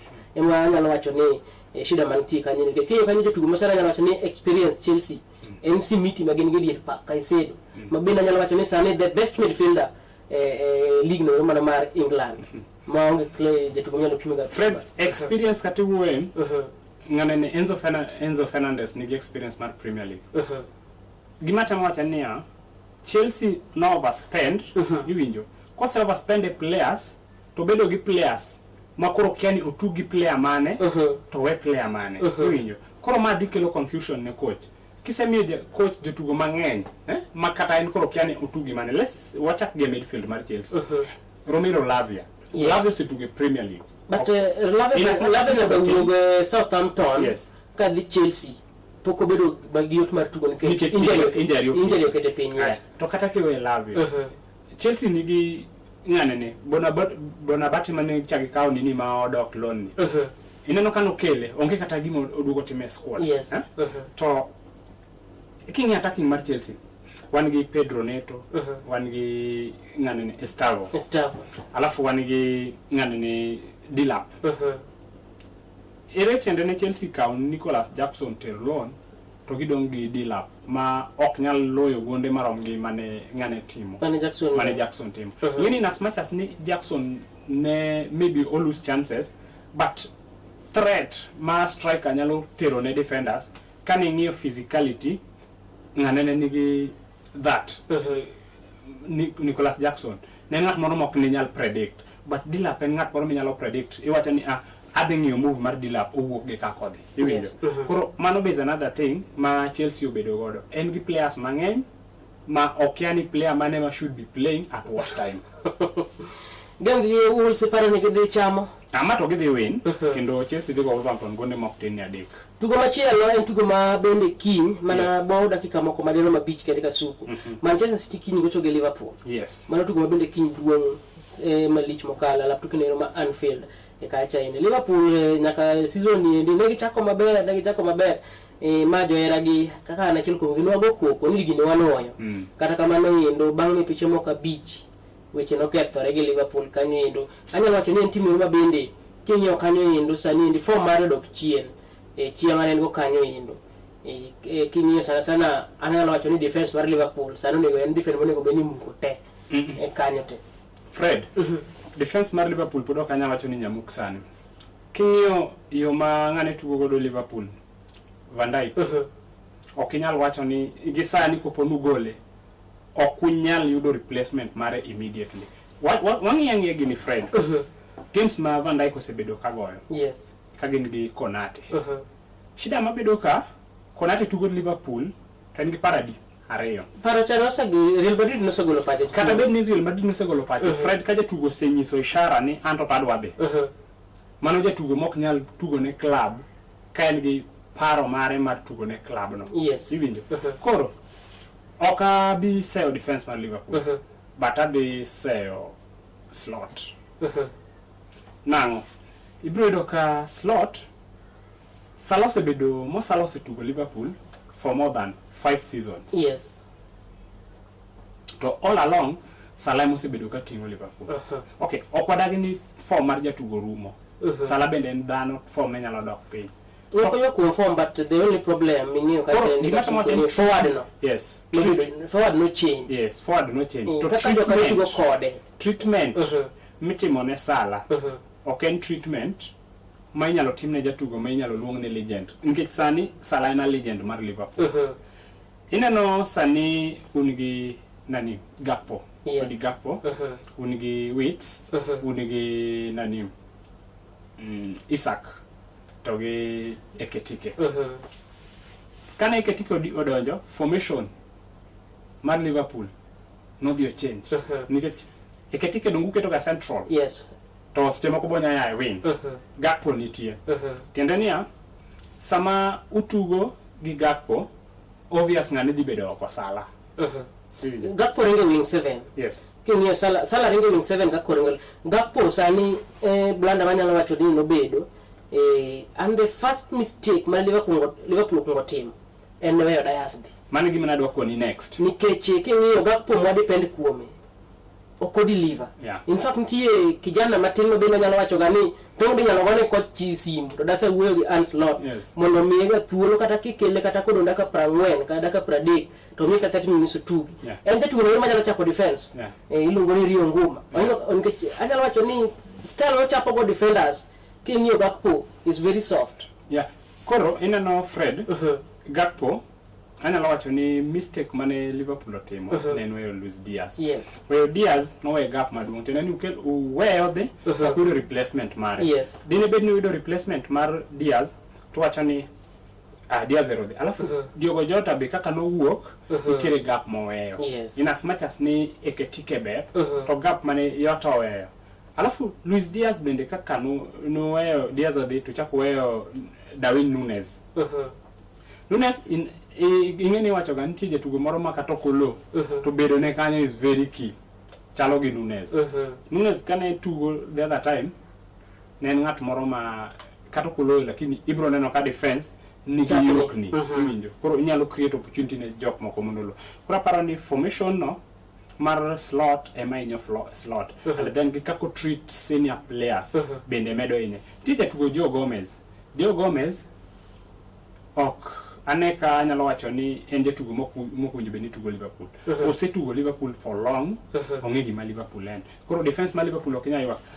Another mistake ma Slot notimo. Kasuke temo wacho Liverpool nigi defenders moromo. Yes. Wachaki Fred. Ka un gi left back, don left back Liverpool nigi Robertson gi Kekes, yes. Kanye sorted. Anawe sorted okadagi. Kiduoge right. Frimpong gima no expect kuome ok en gima wane. Pile to Jumapili. Jatugo mabende tugo kanye ndo Bradley. And jatugo ndo bende anyalo wacho ni king'iyo kanye on off. And on off and then gima miyo bedo on off ni and pressure. Nikech jatugo ndo bende poko bedo fit e tugo league mar England seche duto te. Manyiso ni replacement mar Trent. Kanye ndo nwagore noma mano number 1. Yes. King'iyo central defense wa nwageno mar kawo Gueye. Yes. Gima miyo deal mar Gueye no lwar. Nwageno ni Gomez ne dhi club no mar AC Milan. To deal ne dhi olwar. Mogore piny. Ma no endi no miyo Liverpool no kawo Gueye. King'iyo central defense no waonge replacement. Sani nyalo wacho ni the only person maka nyalo bedo ni wuok central defense no to Liverpool nyalo yudo kama Chen Van Dijk. To don kata Gomez nyalo go namba 5. Koro Fred mapiyo kwa doke game yes. Man City masani en Man City moro ma embende inya wacho ni en gi wasiwasi. Gisa bedo gi pressure chien kata in defense margi. Nikech king'iyo formation masani Pep goyo, not even defense. Pep loko squad. But forward mar is good. Forward is good. To oloko squad. Tendo niya Pep nodugo weyo system moro ma no odependira a certain player cha. King'iyo wachak gi defense mar City ng'ane nitiere Mark Gueye nitie. Yes. Kusnov nitie. Alafu ng'ane ni right gi left vido ka Gaviol kaka ncho inyore. Yes. Temeneno ka Pep orengo dhi omwa Gueye. Ake nitiere pod nyalo tugo but tero Akanji loan be parano inyo Pep in a way. No winjo bed ni owe Akanji masamo yudo injury kama to timore nade obiro gol. Alafu king'iyo midfield mar Liverpool mar Man City en gi midfielders mabeyo. Nico Gonzalez nitie, Renders nitie. But nitie jotugo ariyo ma ada wuoyo kuomgi. Ada wuoyo Ryan Cherki to gi Omar Mamush. Yes. Aparo ni magi addition ma Pep otimo ka en godo gi target. Gisemenyo. Yes. Koro ing'eni last season kata first leg Pep nito dependir Haaland. To fwenyo ni Haaland ber ka en gi ng'at moro ma supply mpira kaka Gundogan ne timo cha kata De Bruyne ne timo. Yes. To Mamush king'iye en ng'at moro ma nyalo ya chien to dhi mbele speed be en go. Speed be en go. Ki compare gi Haaland. Semenyo Pep oduogo neno ni Foden nitie, Doku nitie, alafu nitie jatugo Savinho mapoko otugo kaka Pep ne expect. Iwinjo. Doku ber, obro harass defense but koro output kanye mashida nitie. Korana ni formation ma Pep loko, Ryan Chaki ber to necho yudo injury. Yes. Ma ponono ni kinyo onge to Man City nyalo bedo gi shida matin gidhi mise. Bernardo Silva king'iyo sani ike. Embe no sawacho no wuok. Embe wuok. Ike ng'eny. Koro manyiso ni Foden bende kiduogo ng'iyo form mar dok. Koro aneno ka mpira makiny Man City nyalo go Liverpool. Though an gi chunya kaka Arsenal to Liverpool logo no Man City. Gima ng'eni duoko to nya yie mondo goye. Koro wan gima ng'ado ni ng'ato tugo mpeche. Yes, wabro ng'eyo dhi chalo nade kanyo endo kasuku wadongo daka matin kaeni kapok watieko wada ni apar ne johera mag adhula ahinya ma wuonge kimag Nyanza. Yes. Sana ki around Kisumu County nyaka gwengo iko mag Siaya County nitie tugo mag Nyanza Regional League zone no mar ba. Yes. Fixtures nitie kendo tugo kinyi tugo kiny. Tugo gi eki kata kamano wacho ga ni chakore ga saa 7. Yes. Lakini thothne saa 7 no moko bedo ga saa 10. Tugo machielo nitie tugo mabende kiny nego Orongo kanyo endo kama timu ero mar Orongo FC kiny nego Gaero Rangers. Yeah. Tugo makini tugo Orongo Primary Orongo Secondary School. Then nitie VSA level kiny gocho gi Ugenya Hot Stars. Tugo no mabende kiji tugo Onding Primary School ma pana ne Yosia kocha. Montana All Stars kiny gocho gi Karapul Villa mabende Siaya kocha. Tugo mabende dhi tugo ya Primary School Kaweno FC dhi gocho gi Siaya Polytechnic Kaweno Primary Bondo Kachola dhi gocho gi Kabete Ayucha Primary. Aparo ni tugo ni endi ka kinyo yudo thuolo to kinyo nyalo ringo gwengo koma ga Ayucha kanyacha endi mano kidhi Awase. Adhi ane mpira ni endi kanyo. Then Plateau FC kinyo gocho gi Ragumo. Tugo bende kinyo tugo Body Primary School Nyakach kocha. Nyamlori dhi gocho gi daraja 2 tugo Kisumu Boys mano kinyo. Mago tugo iko mag Kisumu Nyanza Region League. Then tugo iko mag Kisumu County mabende dhi tugi Kisumu County League bende pani dhi tukanye endo ka league ni ndio poga zones nitie zone A zone B zone C kachiel koda zone no ero mar D. Zone A Nyawan FC kiny gocho gi Usoma Beach oko Primary School koro ka ine gwengo iko mag kono endo kinyalo chopo ne dhi mpira no ero oko Primary School kanyo endo Kunya FC kiny gocho gi Ogango Kunya Primary. Yes. Mano aparani Kolwaka. Then ASYSA Nyalenda kiny rakore gi Tido tugo makiny tugo Victoria Primary School mano aparani Kisumu Central kind. Then Nyalenda Youngsters digo chogi Super Strikers Sri Lanka Ground mano Nyalenda kacha. Kapedo Youth digo chogi Awaya United tugo beli di tugi Usoma Primary School. Then zone no ero mar ba Oriental FC brogo chogi Bungu Sharks Nyanginja Primary. Young Warriors brogo chogi Ndoto FC Tiengre Primary.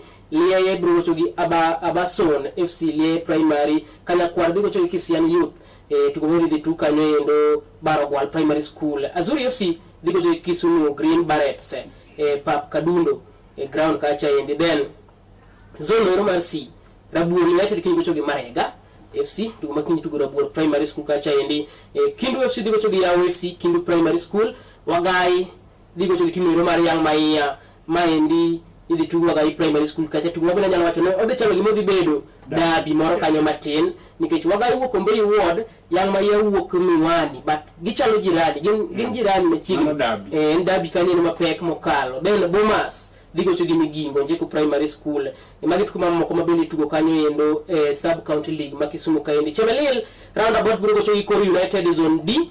Then mano Chemelil Complex. Then Cherwa FC buro chogi Chemelil Youth Cherwa Primary School. Awasi Oilers digo chogi Kombewa United kanyo endo Awasi PAG Ground. Ka DC FC dinyagore gi Oseng FC DC Primary School. Makindu United buro chogi Magena Makindu Primary School mano Chemelil Tamu Ward kwa chacha hindi. Wabro tuke gieki dhi chalo nade gin tuke mabende nyalo wacho ni giketo rowere machiegni. Yes. En mana ni kwayo ne FKF Kasuku. Yeah. Ni ging'iye kaka iwacho ni bero tuke gieki kochakore piny. Nikech Kasuku an gi experience tuke gieki. Last time nche a concentrated tuke go eko mag sub county sana. Yes. Tido ka tuke gieki ubro tugo league. Team spend to kacho pochi makoro league rumo. Onge gimiyago. Yes, Fred, ineno e wach tuke mag locals yes wan kaka Kala TV e chenro mineno watimo mar dag tuke ni waikore mar tingo gi malo yes mondo tingo malo omenygi mondo tingi malo to ma wanyalo timo ka wamakore gi tend clubs gi miyo wasingo negi ni wabro bedo kwa wuotho achiel kachiel kendo waluogi kendo wabro luongo nyaka jotend clubs gi kachiel koda jotend FKS ma yudore branches kachiel koda counties mopogore kanyo wakelo gi ka to wawuoyo kodgi to gi nyalo tim mondo mi waneni ndadho mar leagues ma piny obedo nikech onego bed ka season orumo kasuku ka koro tipo tuke gi mag regional yes kaka Nyanza region ka tugo rumo kata timbe adek wanyalo jotugo moko ke timbe adek mopogore oyudo division 1 kata oyudo NSSL ma indi nyalo kelo ndadhi moro kanyo mabro ng'eyo biro chalo nade kanyo ko kamano janeno mar Kala TV sa warumo ka indi kasuku yes Sauru Fred to tugo no ero manie kind Manchester United to Tottenham enda ka 27 pod enena modhi koro ne johera mag Manchester ang nukawe ma kako biro nyaka gi sani anaweu ni ketemane Kala TV nikech ma e odwa warom ngeso manyien pani tugo ero manitie kind Kenya under 20 mano wakeini kata roweri manyiri ma gine buyo ba prayo gi Tanzania bende di half time en 0-0 kanyo endo podio tuyo ya modhi ga modhi yala tukne Roma Ulinzi Complex ibedo godhiambo makare uriti warado kendo wuok tich chenro mar chal mar pewe lungani Fred Mayaka.